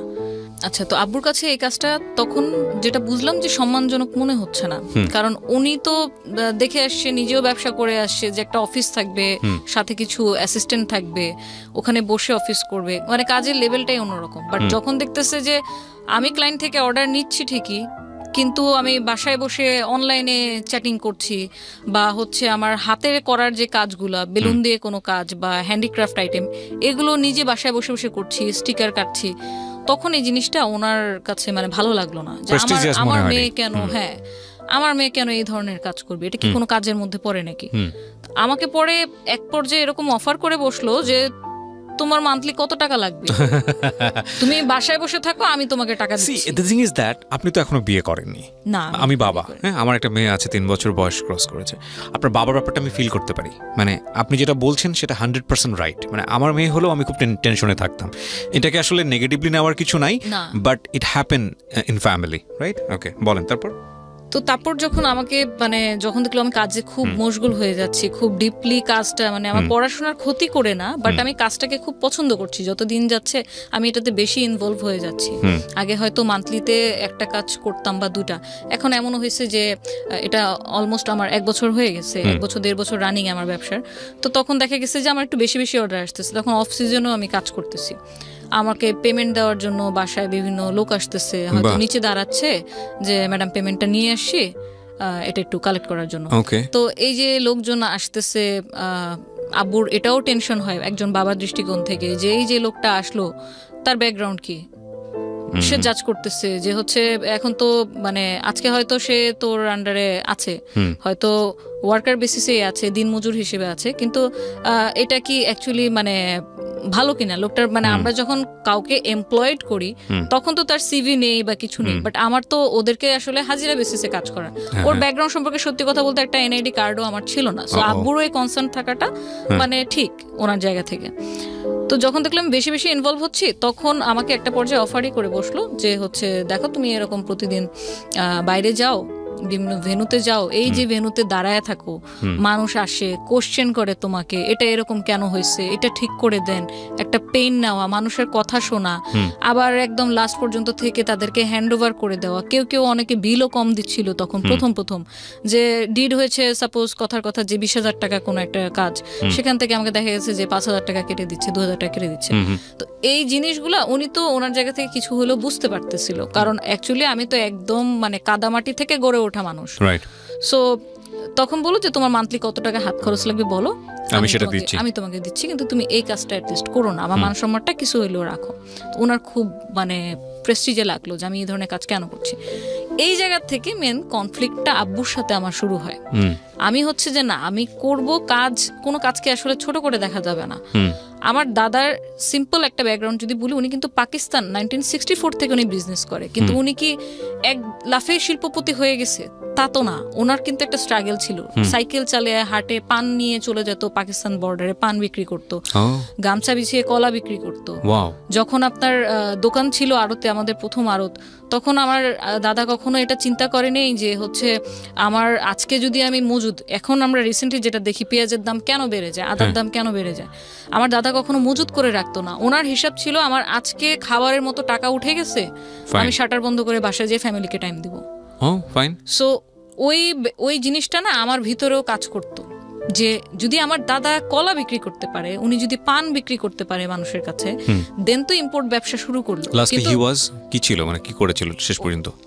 ওনার তো হচ্ছে উনি ইন্ডাস্ট্রিয়ালিস্ট ছিল, ওনার রেক্সিনের ফ্যাক্টরি, তারপর হচ্ছে আমাদের যে এটা হচ্ছে আমাদের মানে পিতৃগত ব্যবসা, যেটা যে ইম্পোর্টার আপনার কাঁচামালের, আমাদের এখন বর্তমানে এখন পর্যন্ত 2টা আড়ত আছে ওখানে। আমার দাদা মানে কাঁচামাল বলতে মানে সব ধরনের বাজারের কাঁচা সবজি থেকে শুরু করে সমস্ত আপনার যে আদা রসুন পেঁয়াজ তারপর মরিচ এগুলো এখনো আছে।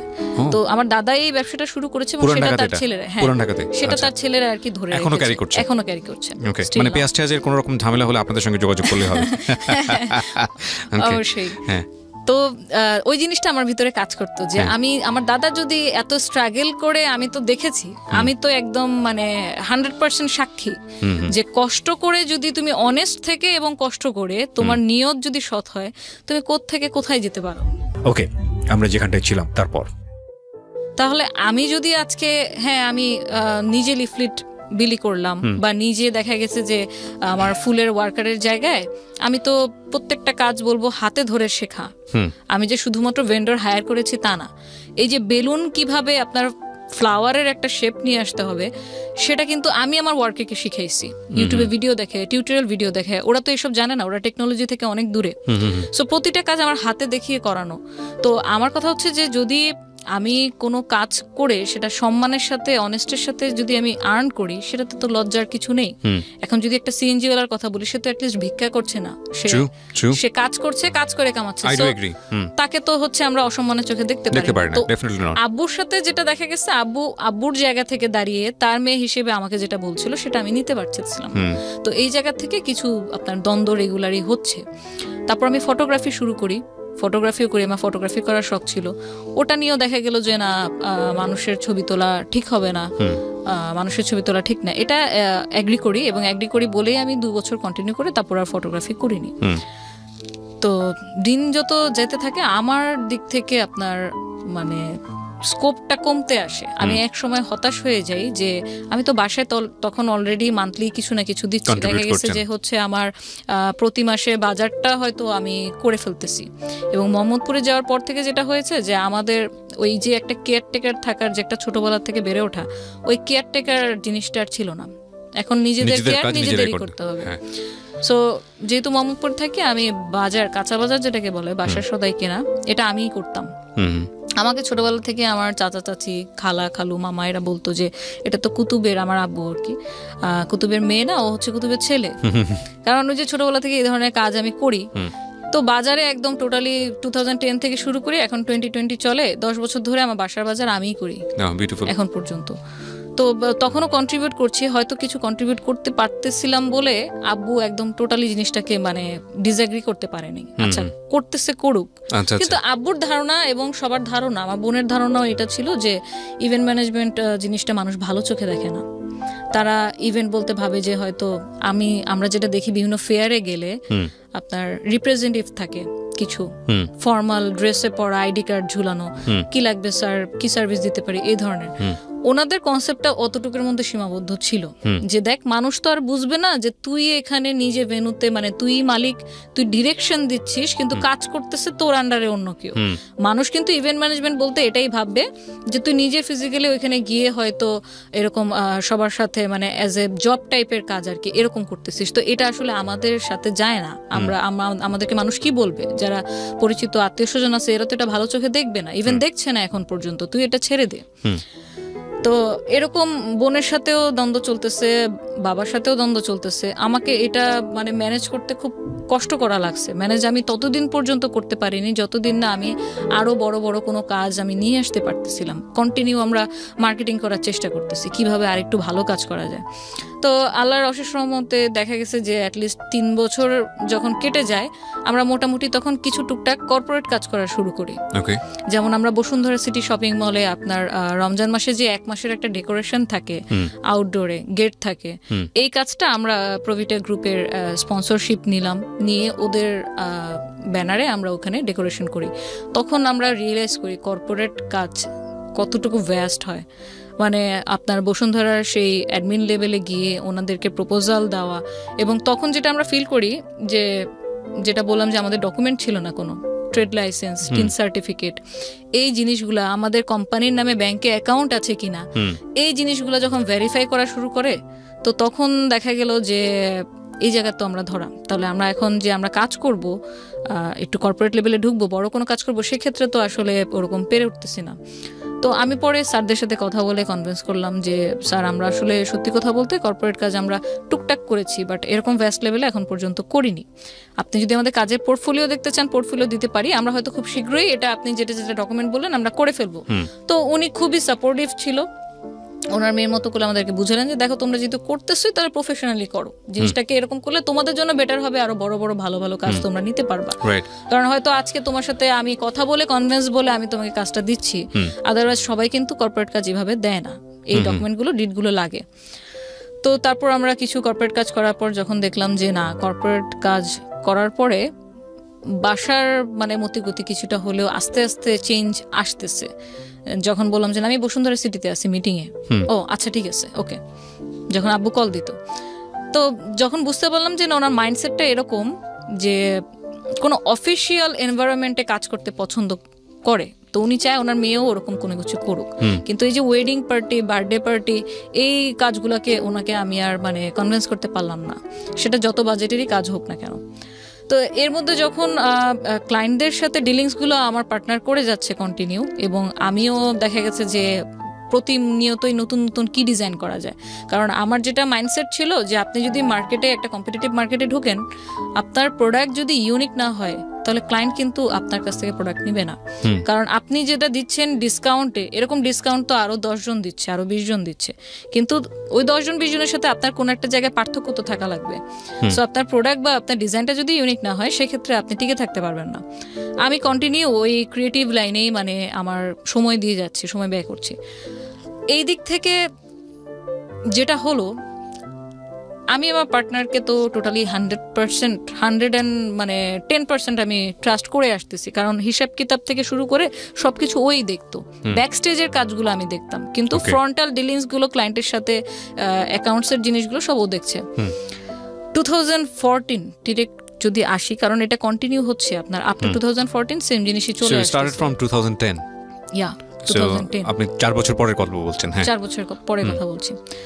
এর মধ্যে তো আমার মানে মোটামুটি একটা নাম টাম হয়ে গেছে। আমাদের পেজে অলমোস্ট আপনার 8000 এর উপর লাইক চলে আসছে, এবং সব অর্গানিক লাইক ছিল। আমরা কখনো পেজ প্রমোশনও করিনি, কারণ ডিজিটাল মার্কেটিং কি তখন আমি জানেন না। হ্যাঁ, তো তখন যেটা হলো যে আম্মু সিক হয়ে যায় আপনার 2013 থেকেই। আম্মুর ব্রেনের নার্ভ শুকিয়ে গিয়েছিল, আমরা যেটা বুঝতে পারিনি। তো আম্মু সিক হয়ে যাওয়ার কারণে তখন দেখা গেছে যে মানে বাসায়ও সময় দেওয়া লাগতেছে, পাশাপাশি হচ্ছে আবার ইনকাম কিভাবে বাড়ানো যায় সে চিন্তাও। বাসার মেঝো মেয়ে বড় বোনের বিয়ে হয়ে গেছে, ছোট দুজন তো আরো ছোট। তো এইসব দেখাশোনাগুলো করা, আম্মুর এই যে হসপিটালে নিয়ে যাওয়া, ডাক্তার কি কি ফলো আপ দিচ্ছে সেই ট্রিটমেন্টগুলো বুঝে নিয়ে আসা, সেগুলো আবার ফলো আপ করা, সবকিছু মিলে ভালোই প্রেশার যাচ্ছিল। কিন্তু বুঝতে পারিনি যে আসলে সামনে কি ঝড় অপেক্ষা করছে, ওয়েট করতেছে। কারণ আমি কন্টিনিউ কাজের মধ্যে, তো কোনো কিছুর দিকে তাকানোর বিন্দুমাত্র কোনো মানে অবকাশ ছিল না। যখন দেখলাম যে একদিন খেতে গিয়ে মানে আম্মু যখন খেতে গিয়ে দেখলাম আম্মু খাবার এখান থেকে বেয়ে পড়তেছে। আম্মু ঠিকভাবে খাও, তারপর দেখি যে না, সে যতই ঠিক করে এদিক দিয়ে পড়তেছে। যখন আমরা কোথাও বেড়াতে যেতাম, হাঁটতেছি, আম্মুকে যদি হাত দিয়ে না ধরি তো আম্মু স্টেবল হতে পারে না, তার ব্যালেন্সটা পিছনের দিকে চলে যায়। তো তখন যখন আমাদের ফ্যামিলিতে 4 জন ডাক্তার, জ্যাঠার সাথে আলাপ করলাম। আমার জ্যাঠা পিজি হসপিটালে কার্ডিওলজি ডিপার্টমেন্টের হেড। তো জ্যাঠার সাথে আলাপ করলাম, বললো যে তুমি একটা নিউরো ডাক্তার দেখাও, ভালো, এটা ব্রেন থেকে হতে পারে। আমরা অ্যাপোলোতে ভালো একটা ইন্ডিয়ান ডাক্তার দেখালাম, ওনার আন্ডারেই পুরো ট্রিটমেন্টটা চলে 1 বছর নাগাদ। যখন দেখালাম তো আমাদের কয়েকটা রিপোর্টের টেস্টের পরে আসলো যে আম্মুর ব্রেনের যে নার্ভটা আছে ওটা আস্তে আস্তে শুকিয়ে যাচ্ছে। নার্ভ তো অনেকগুলা, হ্যাঁ, যেটা আপনাকে কমান্ড করবে যে হচ্ছে আপনি যেটা করছেন এটা ঠিক কিনা, মানে ঠিকভাবে করতে পারছেন কিনা, ওই নার্ভটা শুকিয়ে যাচ্ছে। তো যার কারণে উনি রান্না করতে গিয়ে হয়তো একবারের জায়গায় 3 বার লবণ দিয়ে দিচ্ছে। এটা আমরা রিয়েলাইজ করতেছি, উনি করতেছে না। নামাজ হয়তো একই নামাজ উনি 2 বার পড়তেছে, উনি বুঝতেছে না। তো এই জিনিসগুলো যখন খেয়াল করলাম তখন আমরা ইমিডিয়েটলি ডাক্তার দেখালাম, এবং টেস্টের রিপোর্ট যখন এরকম আসলো তখন সলিউশন শুনে আমরা আরো মানে আরেক লেভেলের হতাশায় চলে গেলাম যে এটার আসলে কোনো ট্রিটমেন্ট নেই। তাহলে এটা ট্রিটমেন্ট নেই, সেক্ষেত্রে আমরা এখন কি করতে পারি? তো বিভিন্ন মেডিসিন দেওয়া হলো যে ওনার এটা দিন দিন খারাপের দিকে যাবে, বাট যতটুকু পরিমাণ মানে কম করানো যায়, কন্ট্রোলিং করার জন্য মেডিসিন তাকে দেওয়া হলো, যে তার সাথে ভালো ব্যবহার করা, বাচ্চা সুলভ আচরণ হয়ে যাচ্ছিল দিন দিন, তো তার সাথে ভালো ব্যবহার করা, তাকে এক্সট্রা একটা কেয়ার দেওয়া, সব সময় একটু মানে আগলে রাখা, এবং তাকে টাইম দেওয়া। আমার আম্মুর কিন্তু অলমোস্ট আপনার 40 ইয়ার্সের উপর হয়ে গিয়েছে আপনার ম্যারিড লাইফ। তো এই টোটাল জার্নির মধ্যে কিন্তু আম্মুর কোনো ফ্রেন্ড ছিল না, কারণ আম্মু খুব কনজারভেটিভ ফ্যামিলি থেকে আসে এবং খুবই ধার্মিক ছিল। উনি ওনার ফ্যামিলি মেম্বারকেই সবচেয়ে আপন মানে সবসময় ভেবে আসছে। তো ফ্যামিলির বাইরেও যে কোনো ফ্রেন্ড মেনটেন করতে হয় বা কারোর সাথে আলাপচারিতা করতে হয়, ইভেন বোনদের সাথে, আমার আম্মুরা কিন্তু 10 বোন 4 ভাই, তো ওটাও কখনো শেয়ার করতো না। তো পারিবারিক লাইফে যেটা হয় আর কি, যে বিয়ের পরে যখন একটা মেয়ে অন্য কোনো সংসারে চলে যায়, তখন ভালো হোক খারাপ হোক তাকে ওটাই মেনে নিয়ে চলতে হয়। এখন আমরা রিসেন্টলি দেখতেছি অনেকে অনেক লিগ্যাল স্টেপে যাচ্ছে, তো সেই সময় আপনার আম্মুদের সময় অ্যাকচুয়ালি হতো না। ওখানে তো আসলে এটা কাউকে বলাই যাবে না, বললে মানুষ কি ভাববে যে আমি হয়তো আমার মধ্যে কোনো কমতি আছে, আমি হয়তো সংসার করতে পারছি না। তো আম্মুর যত ধরনের এই যে আমাদের ব্যবসা আব্বুর ফল হয়ে যাওয়া, বাসা বিক্রি করে দেওয়া, এই সব কিছু না মানে সে ভিতরে ভিতরে পুষে রাখছে। এবং এটার কারণটা আমরা যদি ডাক্তার না দেখাতাম এবং ধরতে না পারতাম যেটা নিউরোলজি প্রবলেম, তাহলে হয়তো আমরাও এটা বুঝতে পারতাম না। তো যখন ডাক্তারের কাছে যাওয়ার পর ডাক্তার জিজ্ঞেস করলো যে উনি এরকম কেন, আপনার কি নিয়ে কষ্ট? আম্মু খুব সবসময় হাসি মুখে কথা বলতো যে কই কষ্ট, আমার কোনো কষ্ট নেই, ওরা শুধু শুধু আমাকে এখানে নিয়ে আসছে। তো ডাক্তারও তো জানে যে এই ধরনের পেশেন্টদের সাথে কিভাবে আসলে তাদের কথাগুলো বের করতে হবে। তখন আস্তে আস্তে ওনার সাথে কথা বলতে থাকে এবং ঠিক যে পয়েন্টে গিয়ে মানে শুনে যে আমরা এখন ভাড়া বাসায় থাকি এবং আব্বুর আগে অনেক ব্যবসা ছিল, এখন এই মুহূর্তে আব্বুর ইনকাম কোনো কিছু নেই, তখন সে কান্না করে ডাক্তারের সামনে। That was the main diagnosis, যেটা উনি কারোর সাথে ইভেন শেয়ারও করেনি কখনো, আমাদের সাথেও করেনি, ইভেন আম্মুর কোনো বোনদের সাথেও। আমরা কি করি যে আমার এখন সাপোজ আমার খারাপ লাগতেছে, আমি আমার ক্লোজ যে পার্সন, সেটা ফ্রেন্ড হোক ফ্যামিলি হোক, আমি তার সাথে শেয়ার করবো, দোস্ত আমার এরকম ভালো লাগতেছে না, কি করা যায়? কোনো সাজেশন, কোনো মানে ডিসিশন, কোনো ধরনের কোনো ফিলিংস সে কোনোদিন কারোর সাথে শেয়ার করে নাই। আমাদের এদিক থেকে গাফলতি ছিল যে আমরা এটা বুঝে উঠতে পারিনি যে আম্মুর সাথে এই ব্যাপারগুলো নিয়েও কথা বলা দরকার। নর্মালি যেরকম বাইরে যাচ্ছি, আম্মু তোমার কি খেতে মন চেতেছে, তখন তো আমার কিছু ইনকাম করি, হাতে টাকা আছে, কিছু একটা নিয়ে আসতেছি, সে ওটাতেই খুশি। কিন্তু তার ভিতরে যে এত কিছু চলতেছে, নিজের সাথে যুদ্ধ চলতেছে, এটা আমরা কোনো রিয়েলাইজ করিনি যতক্ষণ পর্যন্ত কোনো সিমটম আমরা নিজের চোখে না দেখি। তো যখন এটা ডায়াগনোসিস করা হলো, তারপর ট্রিটমেন্ট শুরু হলো। এখন উইদিন 3 মান্থ মানে আম্মুর অবস্থা এরকম হয়ে গেল যে টোটালি অন্য মানুষ। সে কখনো কখনো কথা উল্টাপাল্টা বলতেছে, মানে এটা কোনো ভাষার মধ্যে পড়ে না, এমনি জাস্ট উল্টাপাল্টা ল্যাঙ্গুয়েজ বলতেছে, কোনো সেন্টেন্সের মধ্যে পড়ে না। মনে হচ্ছে যেন সে অলৌকিক কোনো কিছুর সাথে কথা বলতেছে, কিন্তু অ্যাকচুয়ালি রুমে শুধু আমরাই। কোনো কিছু দিয়ে তাকে থামানো বা তার কাছ থেকে কোনো অ্যান্সার বের করা, এরকম কোনো কিছুই আমরা পারতেছিলাম না। অলমোস্ট 8 মান্থ আপনার এভাবেই চলতে থাকে। নিজেকে অনেক হার্ট করতে করতে দেখা গেছে এখান দিয়ে আপনার ব্লিডিং হচ্ছে। সো 24 আওয়ার্স অবজারভেশনে রাখতে হতো কাউকে না কাউকে। তখন যখন দেখলাম যে আপনার মানে প্রতিদিনই অবস্থা খারাপের দিকে যাচ্ছে, ভালো তো হচ্ছেই না। বাথরুম সে কোনো কন্ট্রোল নাই। বাথরুমের কন্ট্রোল প্রায় আপনার মানে 8 মাস পরে গিয়ে টোটালি আউট অফ কন্ট্রোল হয়ে যায়। তখন আমরা যে আপনার অ্যাডাল্ট যে ডাইপার আছে, আমরা সেটা ইউজ করা শুরু করি। তো তার জন্য একটা মেইড রাখা হয়েছিল, উনিও খুব বয়স্ক ছিল, আমরা খালা বলতাম ওনাকে। একদম যেহেতু আমরা বাসায় থাকি না, আমার ছোট 2 বোন হচ্ছে স্টুডেন্ট, আমি পড়ালেখা করতেছি, পাশাপাশি কাজ করতেছি। আব্বু তখনও চেষ্টা করতেছে কি করা যায়। কিছু উনি ইনকাম দিত, মানে না দিলে বাসা কেমনে চলতো।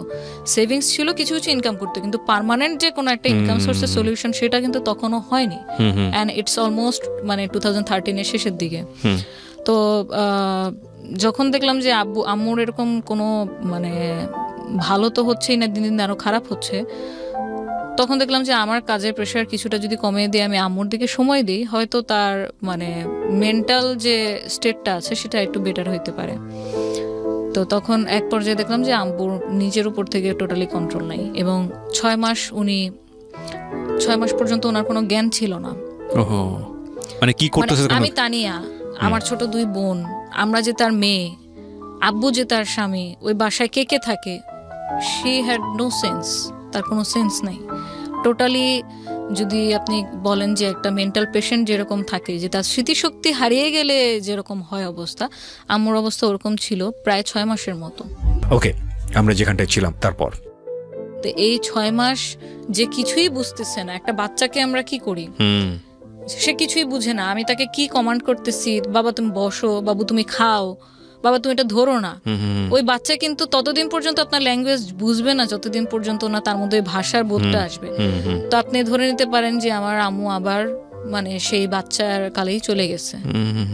তো তখন আমরা হয়ে গেছি গার্জিয়ান। তখন তাকে এইভাবে বুঝানো, সে খেত না। ট্যাবলেট যে দিচ্ছে ডাক্তার, ট্যাবলেট কিভাবে খাওয়াবো, কারণ উনি তো ট্যাবলেট দিলে তো ছুঁড়ে ফেলে দিতেছে, এদিক ওদিক ফেলে দিতেছে, মুখ থেকে ফেলে দিতেছে, খাবে না, তিতা। তারপর কলা ছিলে, কলায় ভরে ভরে তাকে ওই ট্যাবলেট খাওয়াইছি, কারণ এই ট্যাবলেট যদি না খাওয়াই তাহলে আমার হাইপার টেনশন আরো বাড়তে থাকবে, আর যত বেশি হাইপার টেনশন বাড়বে উনি ফিজিক্যালি তত মানে নিজেকে হার্ট হিট করবে। করবে। এই জিনিসগুলো মানে এটা যে ফেস না করেছে সে বুঝতে পারবে না যে আসলে কতটা ভয়ঙ্কর রকমের যুদ্ধ হতে পারে নিজেদের পরিবারের মধ্যে, নিজেদের সাথে। মানে আপনি ভেবে দেখেন যে যে মানুষটা তার লাইফের অলমোস্ট মানে 42 ইয়ার্স শুধু সংসার জীবনে কাটিয়ে দিছে তার স্বামী তার বাচ্চাদেরকে নিয়ে, এবং আমার আম্মু ফ্যামিলিতে অ্যাকচুয়ালি মেজো ছেলের বউ, কিন্তু বড় বউ হিসেবেই আসলে গিয়েছে, কারণ আমার জ্যাঠা যেহেতু তখন ডাক্তার পাশ করেনি, সো উনি এমবিবিএস এর জন্য ওয়েট করতেছিল। তারপরে বিয়ে শাদী করলো। আব্বুর যেহেতু পছন্দের বিয়ে ছিল, উনি আগেই বিয়ে করে ফেলছে। তো আমার আম্মু কিন্তু মা হওয়ার আগেই মা হয়ে গেছে, মানে ওনার নিজের সন্তান হওয়ার আগেই ছোট ছোট দেবর কিন্তু মায়ের মতো করে মানুষ করছে। ওনার হচ্ছে 8টা দেবর, তো 8টা দেবরকে লালন পালন করা, বড় করা, শ্বশুর শাশুড়ি খেদমত করা, তারপর আমরা হলাম, আমাদের কি করা, কতটুকু ভয়ঙ্কর ভয়ঙ্কর। আপনি যেটা বলছেন we can realise, yes, but the thing is that আপনি সন্তান হিসেবে এই জিনিসগুলো রিয়েলাইজ করেছেন, এবং অনেক সন্তানই এটা করে না। আমরা শেষ পর্যন্ত কন্টিনিউ করব, যারা দেখছেন তারা দেখলে বুঝবেন যে আসলে কি অসাধারণ একটা গল্প, কি অসাধারণ একটা জীবনযুদ্ধ এই মেয়েটি করেছে, এবং she is a great successor. আমরা যাই সামনের দিকে, জি প্লিজ।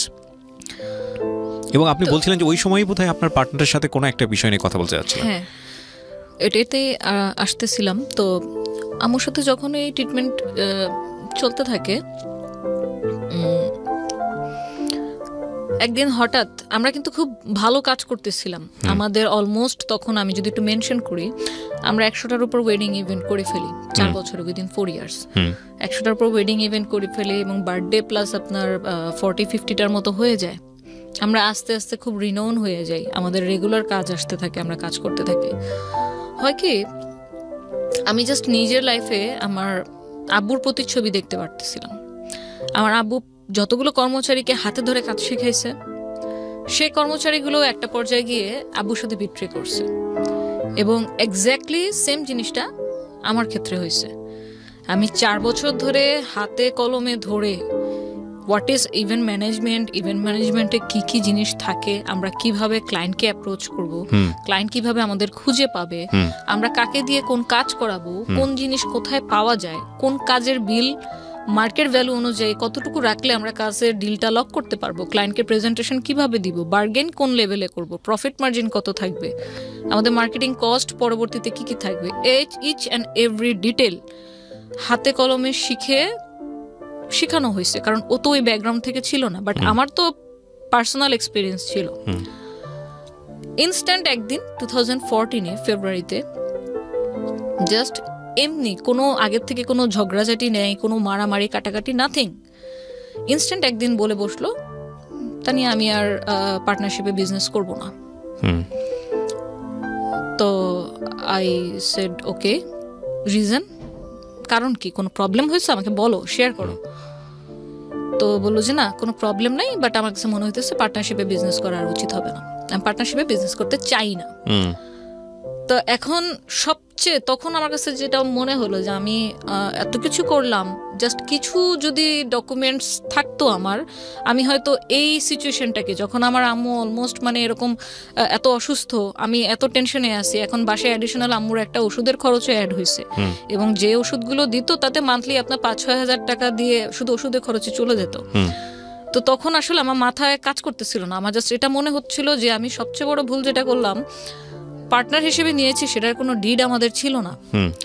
আমরা যে হসপিটাল ডেকোর নামটা দিলাম, ট্রেড লাইসেন্স তো করিনি, বাট অ্যাটলিস্ট এরকম যদি একটা ডিড থাকতো যে কোনো পর্যায়ে গিয়ে যদি আমাদের মনে হয় আমরা একসাথে কাজ করব না, তাহলে সেক্ষেত্রে আমাদের ডিসিশনটা কিভাবে হবে, কোন ওয়েতে হবে, যে থাকতে চাচ্ছে না সে চলে যাবে, সে কি কোনো রেভিনিউ বা কোনো গুডউইল কোনো কিছু সে ক্লেম করতে পারবে, নাকি মানে কি হবে, এই ব্যাপারটা নিয়ে না আমাদের কোনোদিন মানে ওরালিও কোনো বিষয়ে আলোচনা হয়নি। কারণ হবে কেন, সে তোমার বেস্ট ফ্রেন্ড, তার সাথে আমার মানে প্রত্যেকটা কাজের সম্পর্ক পার্সোনাল, সে আমার সাথে ফ্যামিলির সাথে মানে এত বেশি মিলে গেছিল যে আমার যে পুরান ঢাকায় দাদির বাড়ি, আমি তাকে সে আমার ফ্রেন্ড লাগে, অথচ তাকে আমার সেই বাসাতেও ঘুরতে নিয়ে গেছি, সে ওখানে ঘুরছে।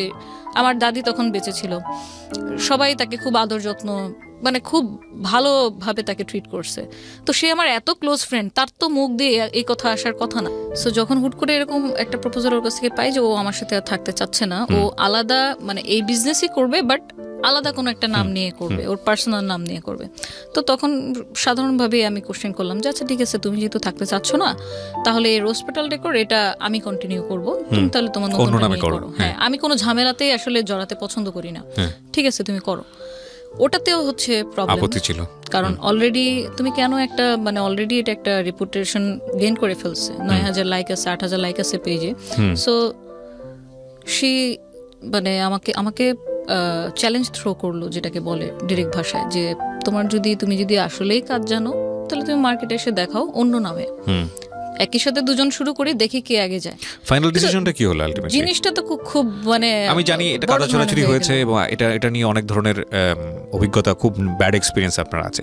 সো হসপিটাল ডেকোর যেটা আপনি বলছিলেন, ওটা কি আপনারা দুজনে শেয়ার করলেন না বন্ধ করে দিলেন? না, ওটা এখন আলটিমেটলি মিউচুয়াল ডিসিশন যেটা হলো যে ওটা টোটালি বন্ধ, এবং দুটা নাম। এবং আমি যে নামে এখন পরিচিত সিইও হিসেবে, এটা হচ্ছে ভার্সেটাইল ইভেন্ট মেকার। ওরপর আপনি ভার্সেটাইল শুরু করলেন। তো ইন দ্য মিন টাইম 4 বছর কাজ করার পরে কি আপনার মনে হয়েছিল যে না ঠিক আছে, কোথায় কোথায় ভুল ছিল, রেজিস্ট্রেশনে ভুল ছিল, বা পাবলিকলি এটাকে প্রপার্টি বানাতে হলে গভর্নমেন্ট রেজিস্ট্রেশনের প্রয়োজন হয়? এক্স্যাক্টলি। সো আমি জাস্ট সেটাই করলাম যে আমার এই 4 বছরের যে বিটার এক্সপিরিয়েন্সটা হলো, যে কি গাফিলতির কারণে আমি আজকে এই দশা হলো, আমি সেই সবকিছুই আমার এই নেক্সটের ক্ষেত্রে আমি ইমপ্লিমেন্ট করলাম। আমার এখন ট্রেড লাইসেন্স, টিন সার্টিফিকেট, নিজস্ব অফিস, সবকিছুই। এবং আমার সোর্সিং আমি ছাড়া কেউ জানে না, যে ভুলটা আমি আমার মানে পাস্ট এক্সপিরিয়েন্স আর কি গেইন করলাম। তো যখন শুরু করলাম তখন আমার জন্য একটু ডিফিকাল্ট ছিল যে নতুন একটা কোম্পানি, কারণ সবচেয়ে মোস্ট ডিফিকাল্ট পার্ট ছিল যে ক্লায়েন্ট যেহেতু ও ডিলিংস করতো, সো ক্লায়েন্টের আপনি ফোন নাম্বার বলেন, মেল আইডি বলেন, আমার কাছে কিন্তু কোনো ডকুমেন্টস নাই, সবকিছু ওর কাছেই ছিল। তো তারপরেও আমি সাহস নেই, কারণ আমাকে তো করতে হবে। আমি অলরেডি বাসায় সাপোর্ট দিয়ে যাচ্ছি, এখন যদি মাঝপথে এসে আমি এভাবে বন্ধ করে দিই, অলরেডি এখন বাসায় আরও কন্ট্রিবিউশনের দায়িত্ব বেড়ে গেছে, তো তখন কি করব? তো আমি কোনো ঝামেলা না জড়ে আমি ওকে ওর মতো থাকতে দিই, আমি আমার মতো থাকি। আমি ওদিন থেকে ওর পর থেকে, সেই মুহূর্তের পর থেকে আমি ওর সাথে আর কোনো কন্ট্যাক্ট আজ পর্যন্ত করিনি। তো 2014 নতুন জার্নি শুরু হলো আমার ভার্সেটাইল ইভেন্ট মেকারের। এখন আলাদা তো হলাম, কিন্তু অ্যাকচুয়ালি কি আলাদা হলাম? কারণ যেই লোকগুলোকে আমি মাইনে দিতাম, যে লোকগুলোকে দিয়ে আমি কাজ করাতাম, সে তো সেম লোকগুলোকে দিয়ে এক্সট্রা পেমেন্ট দিয়ে সে কাজ করিয়ে নিচ্ছে। যে ওয়্যারহাউস থেকে আমি রেন্টে কাপড় বা ফুল ভাড়া করতাম, সে তো সেম ওয়্যারহাউস, ওই জায়গা থেকে নিচ্ছে। তাহলে আমি শুধু নামটা পরিবর্তন করলাম, কিন্তু আমার আর বাকি সবকিছুই কিন্তু কঙ্কালটা কিন্তু সেম রয়ে গেল। এই জিনিসটা নিয়েও যখন ফিউচারে দেখলাম যে না আমি বুকিং দিচ্ছি, টাইমলি পাচ্ছে না, বলছে সেই বুকিং এ চলে গেছে, না উনি আগে বুকিং দিচ্ছে, এটা নিয়েও যখন দেখলাম যে দুটা না, আমি তখন ভাবলাম ভাই আমি ওয়েডিং এ কাজই করব না, আমি টোটালি আমার লাইনই চেঞ্জ করে ফেললাম, আমি ওয়েডিং এ কাজ করব না, আমি শুধু বার্থডে নিয়ে করি, দেখি আল্লাহ কি রাখছে কপালে। জানি না আল্লাহ কোত্থেকে এত সাহস, এত শক্তি, এত ধৈর্য আমার মধ্যে দিচ্ছে যে আমি কোনো কিছু নিয়ে ঝামেলা করতে চাইনি। আমি জাস্ট ফোকাস করছি আমার গোলে, আমি কি করতে চাই। কোনো একটা সোশ্যাল ইভেন্ট, আপনার বার্থডে ইভেন্ট ছিল, লাকিলি মানে ওনারা মনে হয় যেন আল্লাহ তাকে ফেরেশতা হিসেবে পাঠিয়ে দিছিল আমার লাইফে, নয়তো আমার এই টার্নিং পয়েন্টটা আসতো না জার্নির। তো ওনারা হচ্ছে পেশাগতভাবে ছিল সেনাবাহিনীর, ওনার হাজব্যান্ড ওয়াইফ, ওনাদের ছেলের বার্থডে ছিল। তো ওই বার্থডেটার কাজের ডেকোরেশন আমি যেই থিমে করে দিই, এমনভাবে করে দিই, আমার মানে ডিরেক্টলি বলতে গেলে কাজে লস হয়েছিল, 3,500 টাকা আমার পকেট থেকে গেছে। বাট মনে করেন যে আমি আজকে আপনার সামনে বসে কথা বলতেছি, আমি ধরে নিব যে আমি হয়তো ওনাদের সাথে পরিচয় না হলে আমি হয়তো আজকে আপনার সামনে কথাও বলতে পারতাম না, কারণ ওই পজিশনে আমি যেতে পারতাম না। তো আমার কাজে ওনারা এত বেশি প্লিজড হলো যে আমাকে ডিরেক্টলি মানে আমাকে নিয়ে আধা ঘন্টা ওনারা কথাও বললো যে আপনি কি কি কাজ করেন, কতদিন ধরে কাজ করতেছেন। যখন আমি ওনাদের সাথে আমি বললাম যে আমি সবাইকে সত্য কথা বলি, আমার সাথে এই হয়েছে, আমি এত তারিখ থেকে 2010 থেকে কাজ শুরু করছি, এর মধ্যে কর্পোরেট এদের সাথে কাজ করছি, তো আপনাদের যদি নেক্সটে কোনো কাজ হয় আমাকে বলেন। আমি কিন্তু জাস্ট মানে সোশ্যাল ইভেন্ট এই ধরনের হিসেবে আমি বলছি, বাট আমি জানতাম না যে আমার সামনে এত বড় একটা অপরচুনিটি ওয়েট করতেছে। তো ওনাদের সামনেই হয়তো একটা আন্তর্জাতিক প্রোগ্রাম ছিল, আন্তর্জাতিক জাতিসংঘের শান্তিরক্ষী দিবস, 2017 সালে এটা। তো এর মধ্যে তো আমি নিজে কিছু টুকটাক কাজ করেছি। তখন বললো, আমাকে একদিন কল দিল যে হচ্ছে আপনি এরকম এই ধরনের কাজ কি কখনো করেছেন?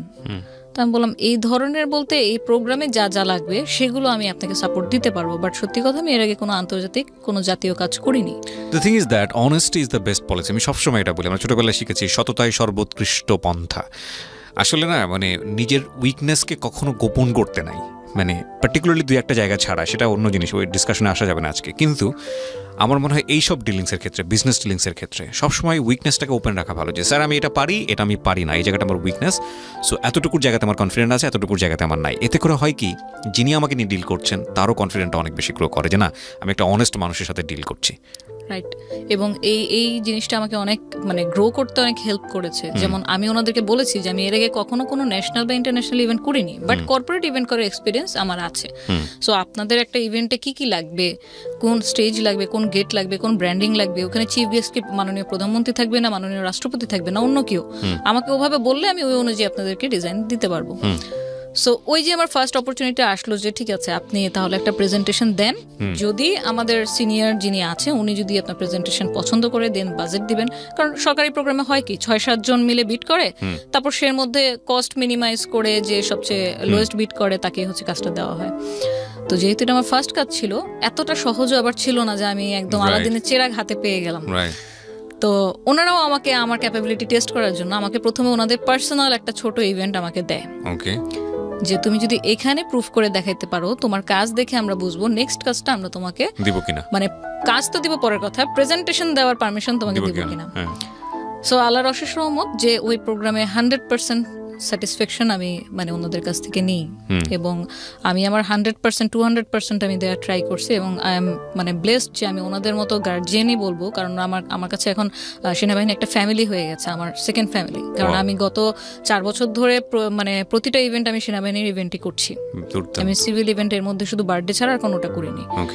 তো তখন আমাকে সিলেক্ট করলো যে আপনিও প্রেজেন্টেশন দেন। তো ওই যে 2017 থেকে আমি শুরু করলাম ওনাদের সাথে পথ চলা, এবং দীর্ঘ আপনার 1.5 মাস লাগিয়ে একটা প্রেজেন্টেশন বানানো, সেটা বারবার চেঞ্জ করা, ডিজাইন চেঞ্জ করা, এবং আপনি আলটিমেটলি যখন ওই কাজটা পান, 48 ঘন্টা মানুষের চোখের পলক কিভাবে খোলা থাকে এটা আমি ওনাদের কাজ করতে গিয়ে শিখেছি।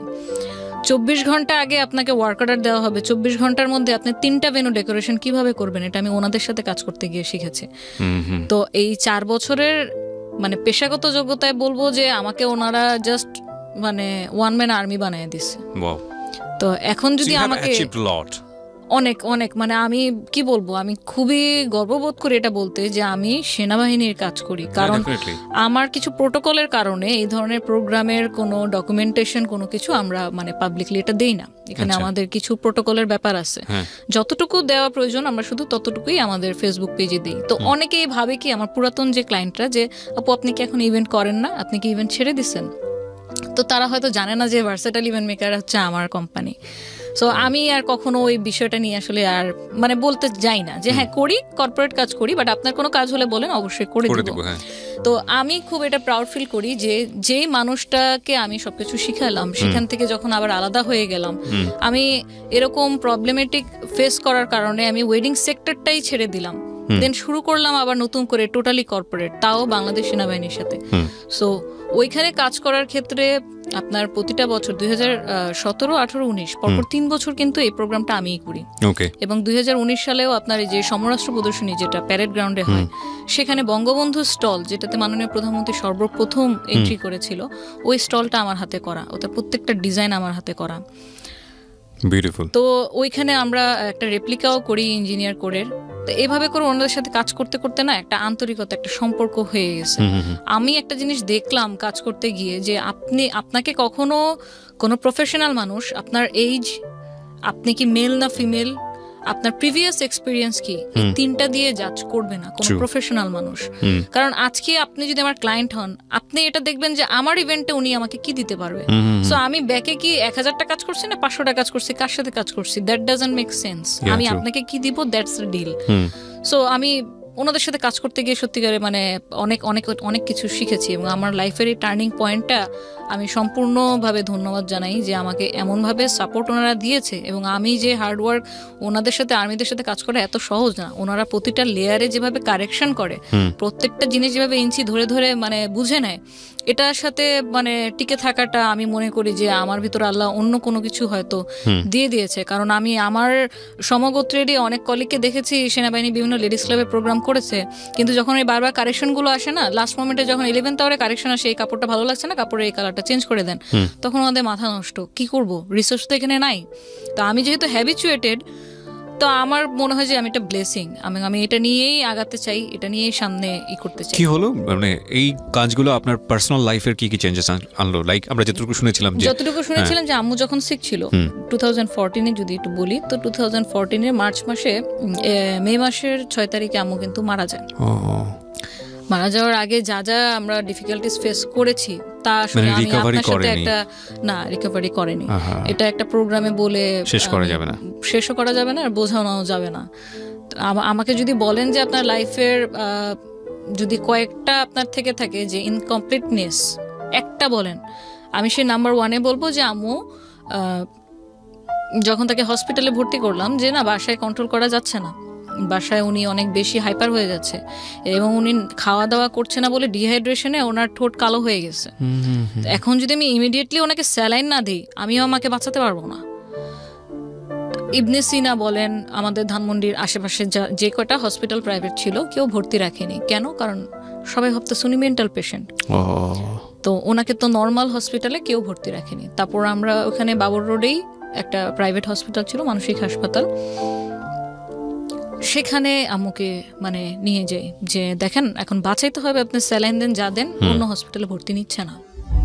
ওকে, আমরা যেখানটায় ছিলাম তারপর আম্মু এখানে 7 দিন ভর্তি থাকে, এবং ওদের যে রুলস রেগুলেশন ছিল যে পেশেন্টের সাথে পেশেন্টের কোনো অ্যাটেন্ডেন্স অ্যালাউ না, কারণ ওইখানে ওনারা আল্লাহ জানে মানে এমন ভাবে ট্রিট করে পেশেন্টের সাথে যেটা মানে অ্যাটেন্ডেন্সটা দিতে পারবে না। আমি সেখানে, আম্মু কোনো সেন্স নাই, আমি যে তার মেয়ে সে জানেও না, কিন্তু আম্মুকে যে নিয়ে যাচ্ছে টেনে, আম্মু আমার হাত এভাবে ধরে রাখছে, হাত ছাড়তেছে না, মানে সেটা রিয়েলাইজ করতেছে, বুঝতেছে যে কোথাও যাচ্ছে। তো পরে আমিও তো নাছোড়বান্দা, মানে আমি আসলে সত্যি কথা বলতে আমি আম্মুকে কখনো কোনো এরকম হার্ডশিপ ফেস করতে হবে এটা আমাদের ধারণার বাইরে। হুটহাট সবকিছু চেঞ্জ হয়ে গেল।